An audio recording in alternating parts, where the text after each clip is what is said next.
बोलो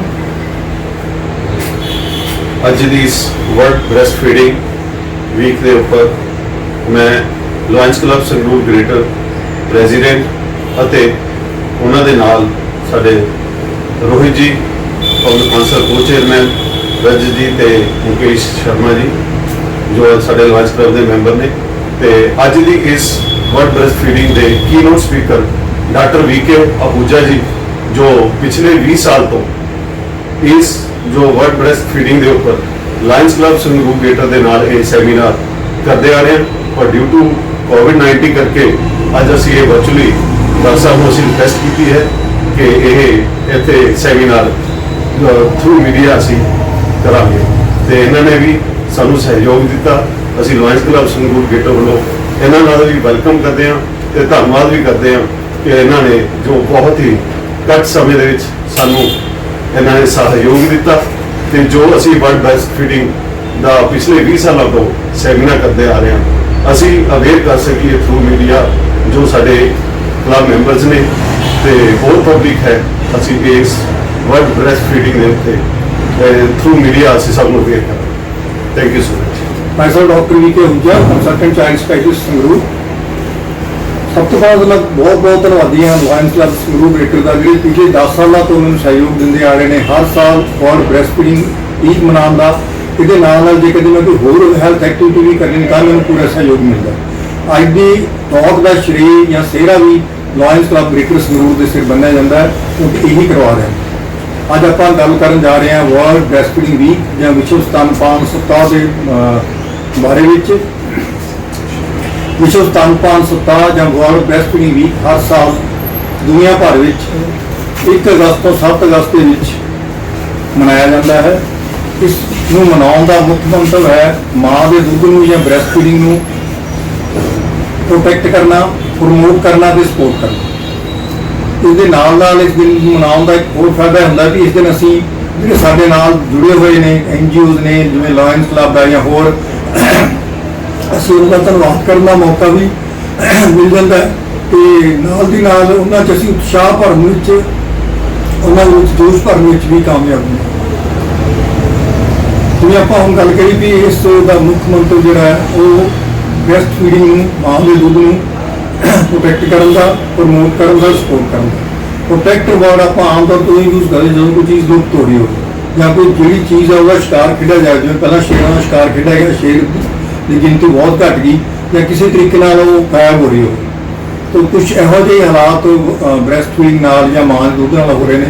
ਪਹਿਲਾਂ ਸਾਰੀ ਦੁਨੀਆ ਜਾਣਦੀ ਕਿ ਸਾਰੇ ਕਿੰਨੇ ਵੀ ਦੁੱਧਾਧਾਰੀ ਜੀਵ ਨੇ ਉਹ ਬੱਚਾ ਜੰਮਣ ਤੋਂ ਬਾਅਦ ਆਪਣੇ ਦੁੱਧ ਨਾਲ ਹੀ ਮਾਂ ਬੱਚਾ ਪਾਲਦੀ, ਚਾਹੇ ਉਹ ਗਾਂ ਆ ਆਪਣੇ ਬੱਚੇ ਨੂੰ ਪਾਲਣਾ, ਚਾਹੇ ਮੱਝ ਉਹਨੇ ਕੱਟੇ ਨੂੰ ਪਾਲਣਾ, ਚਾਹੇ ਬੱਕਰੀ ਨੇ ਮੇਮਣ ਨੂੰ ਪਾਲਣਾ। ਇਸੇ ਤਰ੍ਹਾਂ ਮਨੁੱਖ ਦੇ ਜੰਮੇ ਹੋਏ ਬੱਚੇ ਨੂੰ ਵੀ ਉਹਦੀ ਮਾਂ ਹੀ ਆਪਣਾ ਦੁੱਧ ਦੇ ਕੇ ਪਾਲਦੀ ਸੀ। ਪਰ ਜਿਵੇਂ ਜਿਵੇਂ ਹਾਲਾਤ ਬਦਲੇ ਗਏ ਦੁਨੀਆ ਭਰ ਦੇ ਉਵੇਂ ਕੁਝ ਚੇਂਜਸ ਆ ਗਈਆਂ।